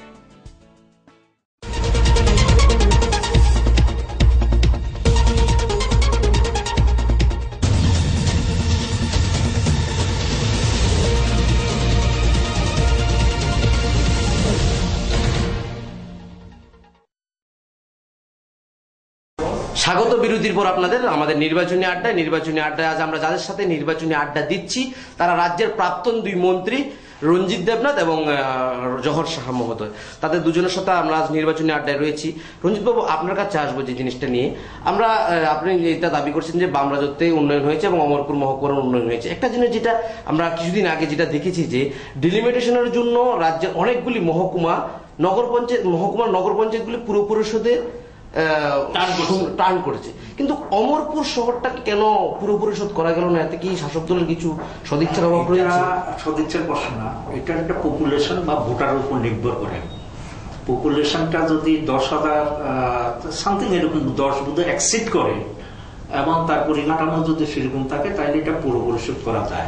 আমরা যদি যেটা অক্ষর নগর পঞ্চায়েত আছে সেটার সঙ্গে যদি যেটা পার্শ্ববর্তী যেটা রয়েছে, রাঙ্গামাটি রয়েছে, মহিলাপুর রয়েছে, এগুলোকে যদি যুক্ত করতেন তাহলে এটা যদি শহর এখন এই যে জায়গায় আছে এই জায়গায় ভবিষ্যতে থাকবে না।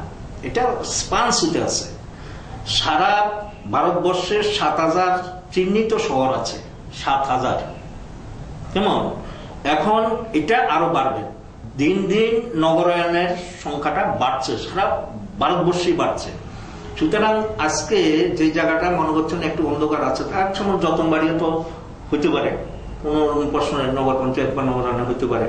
সুতরাং সময় সাপেক্ষ, এটা হয়তো বা ফিউচারে তার ভৌগোলিক অবস্থা সমস্ত কিছু বিবেচনা করে আর একটা সমস্যা আছে। নগরায়ন করলে পরে নগরের ফ্যাসিলিটি পাওয়া যায়, ঠিক আছে, কিন্তু যারা গরিব মানুষ, যারা এই ধরনের কিছু সমস্যা তৈরি হয় পরিকল্পনার ক্ষেত্রে, নগরের ক্ষেত্রে এগুলি সবটা পাওয়া যায় না। যেমন আমাদের টুয়েলভটা চালু হয়েছে, টুয়েলভটা না থাকলে এখানে গরিব মানুষগুলো কোনো কাজে করতে পারতো না। এখানে নগরায়নের মধ্যে আপনি পাইতেন না, তো মানে রেগার কোনো কর্মসংস্থানের নাই। নগরায়নের মধ্যে সাধারণ মানুষের জন্য আজকে যেমন বিপিএল কার্ড টার্ড এসব প্রশ্ন আসছে, কমে যেতেছে, এগুলো কিন্তু পাওয়া যায় না। গ্রামের ফ্যাসিলিটি আর বেশি। সুতরাং আমরা চাইবো ইন ফিউচারে কি হইব করতে পারি না, তবে আমরা চাইবো যে নগরের পরিধিটা বাড়ক, এটা ইনফ্রাস্ট্রাকচার সেভাবে তৈরি হলে নিশ্চয়ই করা যায়। আচ্ছা, আমি আপনার কাছে যেটা আসছি, আপনি একটা সময় কংগ্রেস দলের বিধায়ক ছিলেন, কংগ্রেস দলের হয়ে কাজ করতেন। তো গত নির্বাচনে, গত 2013 নির্বাচনে আপনাকে দল প্রার্থী দেয়নি, এবং যার জন্য কংগ্রেস দল আজ অভিযোগ করছে যে আপনি তাদের পেছন থেকে ইতান করেছেন, যার জন্য তারা তাদের প্রার্থী সে সময় জয়ী হয়নি, এবং তারা আজকের দিনে দাঁড়িয়ে আপনার ওই সময় প্রার্থীর জন্য নাকি আপনি দল ছেড়েছেন বা দলের বিরুদ্ধে কাজ করেছেন। আজকের দিনে দাঁড়িয়ে তো আপনি বিজেপি দলেরও প্রার্থী হলেন না। প্রথম কথা হলো, আমি বলি, আপনি শুনেন, ধৈর্য ধরেন, আপনি পাইবেন সব। প্রথম কথা হলো, আমি রাজনীতি করতে গিয়া ওই এমএলএ শিপ, মন্ত্রী শিপ, অমুকের শিপ, এটার উদ্দেশ্য এবং সেই লক্ষ্য নিয়ে আমি কাজ করি। তাহলে গত বছর নির্বাচনের আগে আপনার সমর্থকরা আন্দোলন করেছিল, আমাকে যারা ভালোবাসে আমাকে, তারা তো সিপিএম এর লোক আমার জন্য আন্দোলন করে নাই। যারা কংগ্রেস করে, যেমন সিপিএম এর কেরালাতে গত বিধানসভা নির্বাচনের সময় অচ্যুতানন্দ, যিনি এখন বর্তমান বিরোধী দলের নেতা, ওনাকে টিকিট দেওয়া হলো না সিপিএম দলের মধ্যে। আসেন রঞ্জিত বাবু বলুক, কিন্তু উনি তো বলছেন দলটা খুব সংগঠিত এবং শৃঙ্খলা পরায়ণ, কিন্তু দেখা গেল হাজার হাজার সিপিএম কর্মী ওই কেরালার সিপিএম এর যে হেডকোয়ার্টার, রাজ্য দপ্তরে, সেখানে জড়ো হয়ে সমস্ত রাস্তা অবরোধ করে সমস্ত তাদের আটকিয়ে রাখলো, এবং তারপরে তাড়াতাড়ি পলিট ব্যুরো মিটিং বসলো, বসে তারপরে বলছে না, অচ্যুতানন্দকে আবার প্রার্থী করা হলো। এরপরে দেখা গেল অচ্যুতানন্দ জিতার পর বিপুল ভোটে উনি জিতলেন, বিরোধী দলে তারা সরকার করতে পারলেন না, কিন্তু বিরোধী দলের নেতা হওয়ার ক্ষেত্রে পার্টি আবার চেষ্টা করলো যে অচ্যুতানন্দকে বাদ দিয়ে ওই বিজয় পিল্লাই, সম্ভবত একজন আছে বিজয়ন, মনে হয় বিজয়ন পিল্লাই, তাকে সম্ভবত ওনাদের যিনি সেক্রেটারি রাজ্য কমিটি, তাকে করার চেষ্টা করলো। এটারও মানুষ যারা সিপিএম লোক, অন্যরা করলো না, বিরোধিতা করে তখন বললো যে এমএলএর সংখ্যাগরিষ্ঠরা যা ঠিক করবে তাই হবে, অচ্যুতানন্দ হয়েছে। অমরপুরের মানুষের সাথে আমার নারীর সম্পর্ক, রক্তের সম্পর্ক, এখানকার মানুষের ভালোবাসা বলুন, স্নেহ বলুন, আমার রাজনৈতিক যে সমস্ত কিছু কিন্তু এখানকার মানুষের জন্য। অমরপুরের প্রতিটি মানুষের কাছে আমি ঋণী। উনি সিপিএম করলো, আমি বলবো রঞ্জিত বাবু, ওনারা আমাকে বিভিন্ন ভুলগুলো ধরিয়ে দিয়েছেন, আমি সংশোধন হয়েছি। কিংবা অন্যান্য রাজনৈতিক দল যারা করেন, নেতারা যারা করেন, কাজ করতে গিয়ে যদি কোথাও আমার কোনো ভুল ত্রুটি হয়, বিরোধী দল সেখানে আমাকে সংশোধন হওয়ার জন্য তারা সেইভাবে কোথাও বিরোধিতা করেছেন, কোথাও আমার বিরুদ্ধে বলেছেন, সেটা আমি মেনে নিয়ে আমি কাজ করেছি এবং অমরপুরের মানুষকে আমি সাথে পেয়েছি।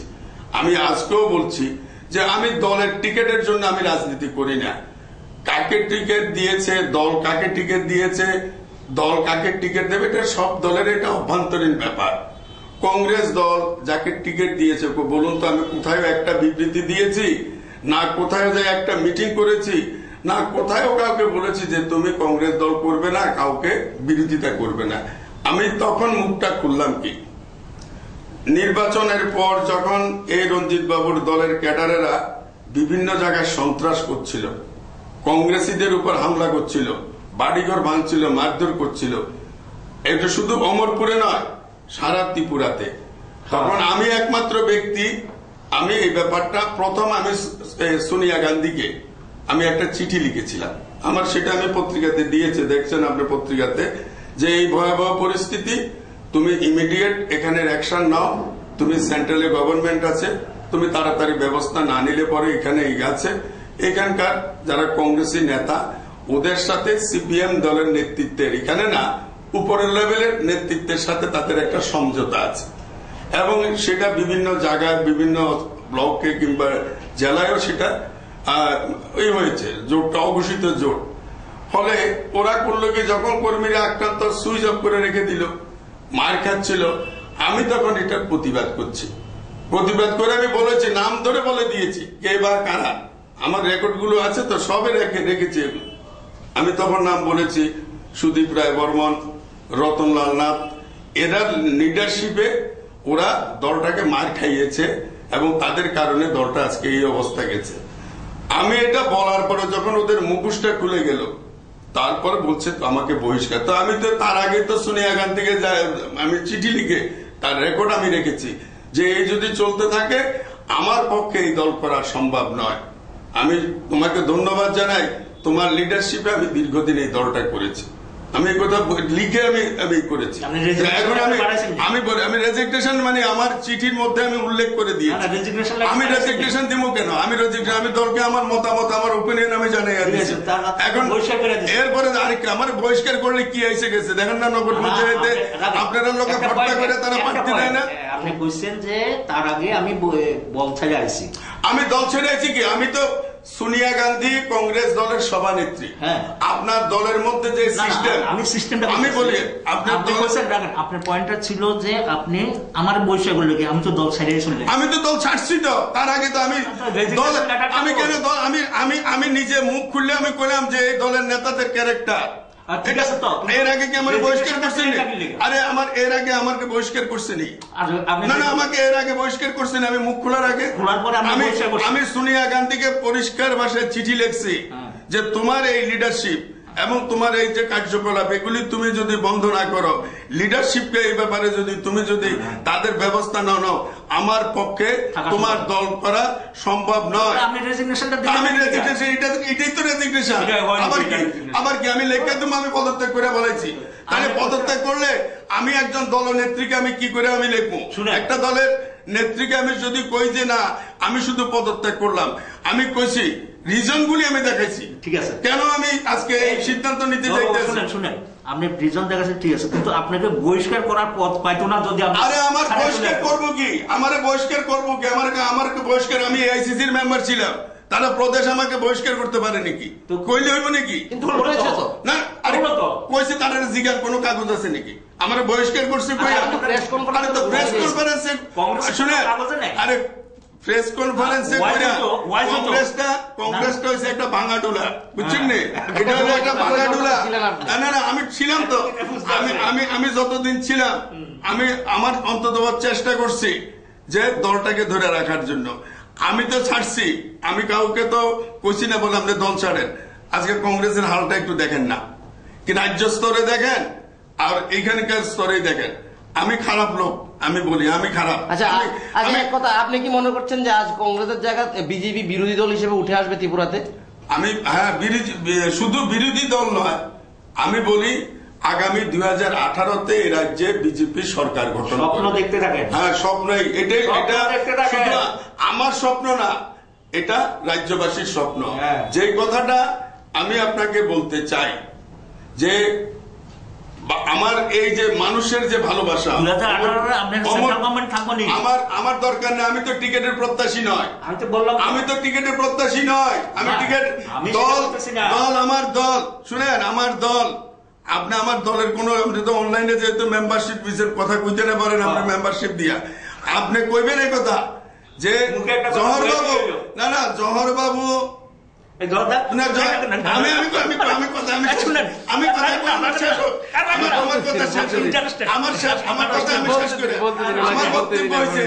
আমার বক্তব্য হয়েছে দল আমাকে প্রার্থী করার জন্য। আপনি জিজ্ঞাসা করুন, আমার প্রেসিডেন্ট তো এখানে আছে, আরো অন্যরা তো আসে, যে এটার বলে জহর বাবুরে আপনারা টিকিট দিচ্ছেন না কি লিগা।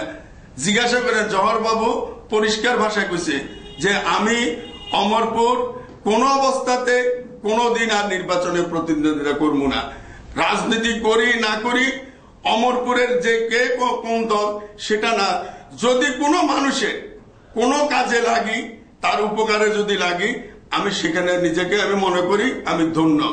আমি দল আমাকে দিতে চাইছে, আমি নেই নাই, আমি পরিষ্কার আমি বলি।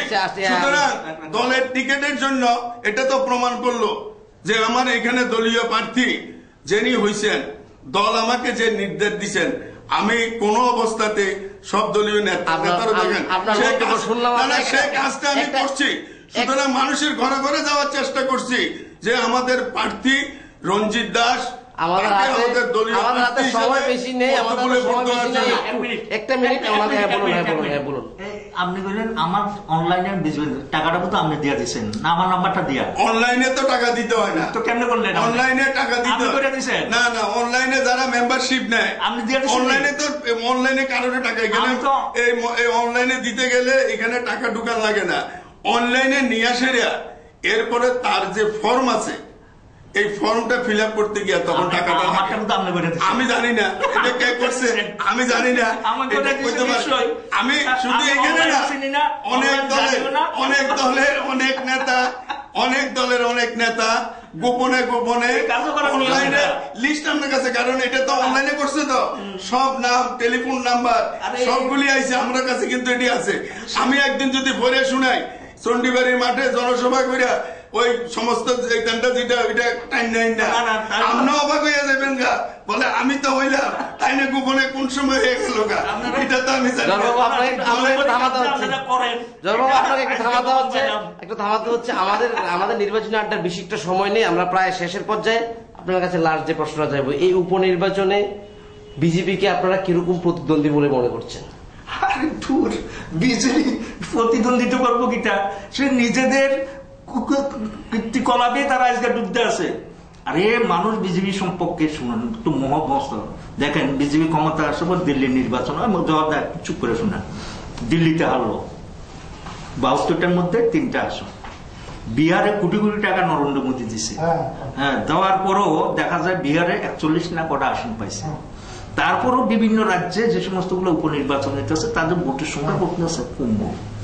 এই যে বলেন গরিব মানুষের এই যে চালটা, আমরা তো বামপন্থী সরকার ছিলাম 35 কেজি চাল দেবো, সেন্ট্রাল গভর্নমেন্ট আইয়া এটা করলো 5 কেজি মাথা পিছু 25 কেজি সিলিং করে দিল। যেমন আমি একটা উদাহরণে দিলাম, এখন এই ধরনের জিনিসপত্রের দাম তিনি বাড়াইতে আছেন, আচ্ছা দিন আনবেন। আচ্ছা একটা কথা আমি বলি, উদাহরণ দিই, রাবার ত্রিপুরাজ্যের চাষিরা 220 টাকা ইনকাম করে একটা শিল্পপতি যে গাড়ির টায়ারটা বানালো, সেই টায়ারটা 220 টাকা রাবার কিনা যে রেটে বিক্রি করলো, আর এখন চীন থেকে মালয়েশিয়া থেকে রাবার এনে 80 টাকা রাবার ক্রয় করে সেই টায়ারটায় এখন দাম তো কমলো না, দাম তো কমলো না। তাই না? মানুষ কি বুঝতেছে, এই যে রাবার চাষিরা, এই যে কৃষকেরা যারা কি বুঝতেছে, তারা বুঝতেছে না নরেন্দ্র মোদী বিজেপি, আমি নরেন্দ্র মোদীর কথা বলি না, বিজেপির যে নীতি আচ্ছা সুদিন এটা তারা ঠকছে। সুতরাং মানুষ এখন বুঝতে পারছে। এখানে আমার একটা প্রসঙ্গ, আমি লাস্ট 1 মিনিট সময় দেবো আপনাকে, আপনাকে সংক্ষেপে শেষ করুন, আমাদের কাছে বেশি সময় নেই। দিবেন, আমি সংক্ষেপে করুন। এখন তাদের যে সাকিব মহারাজ কি জানি গিরিরাজ সিং, এটা হচ্ছে সেন্ট্রালে দাঁড়িয়ে, মিনিস্ট্রি দাঁড়িয়ে, সংসদে দাঁড়িয়ে তারা বলছে যে দেশের মধ্যে রামজাদার হারামজাদার চলছে এখন। মানুষকে এগুলো বুঝতে না, আমরা শান্তিতে থাকতে চাই। সংবিধানে বলা আছে সমস্ত মানুষ তার ধর্ম নিরপেক্ষতা। সময় দিতে পারছি না, সময় দিতে পারছি না। লাস্ট আপনার কাছে আপনার কাছে যেটা প্রশ্ন, আপনার কাছে একটা প্রশ্ন যেটা লাস্ট, আমাদের সময় খুব কম, একটা প্রশ্ন যেটা রাখবো, এই উপনির্বাচনে জয় নিয়ে বিজেপি কতটুকু আশাবাদী? আমরা শতকরা 100% নিশ্চিত এই উপনির্বাচনে জনগণ আমাদের ভারতীয় জনতা পার্টির প্রার্থীকে বিপুল ভোটে তারা জয়ী করবেন। এই প্রসঙ্গে আমি বলবো, রঞ্জিত বাবু যে কথাটা কইছেন যে দিল্লিতে রামরাজ, দিল্লিতে হারামজাদ, তো আসলে হইতেছে রামরাজ মানে কি শান্তির প্রতীক, আর হারামজাদ মানে ত্রিপুরার প্রতীক। এই তো অবস্থা, এটাই তো অবস্থাটা বুঝাইতে যাইতেছেন। তবে আমি বলি, আমি একটা কথা বলি যে আমি বলি ত্রিপুরাতে এই রঞ্জিত বাবুদের বামফ্রন্টের সিপিএম এর 32 বছর যে 33 বছর চলছে, 33 বছর আমি বলি 33 না আমরা 300 বছর থাকেন, আমরা আপত্তি না জনগণ যদি রাখে। কিন্তু একটা শিল্প করছেন নেই, বেকারের কর্মসংস্থান, কর্মচারীর বঞ্চনা, উপজাতি, তারপরে তপশিলি জাতি, সংখ্যালঘু, ওবিসি, কান লেগে কিতা করছেন, কান্দন ছাড়া মুখে মুখে কানবেন, তারারে সরকারে তো শ্মশানে পাঠাইয়া দিতে আছে। একটা শিল্প করতেন পারলেন না। আমরা আর সময় দিতে পারছি না, আমরা সময় দিতে পারছি না, আমাদের নির্বাচনী আড্ডার সুতরাং এটা মানুষ কিন্তু আর কোনোদিন আপনাকে এইভাবে ক্ষমা করতো না। জহর বাবু, আপনাকে অসংখ্য ধন্যবাদ আমাদেরকে সময় দেওয়ার জন্য। রঞ্জিত বাবুকে অসংখ্য ধন্যবাদ আমাদের সময় দেওয়ার জন্য। আমরা আমাদের আজকের এই নির্বাচনী আড্ডা এখানেই শেষ করতে পারবেন না। আগামী দিনে আমাদের নির্বাচনী আড্ডা জারি থাকবে। ভোট দিবে না।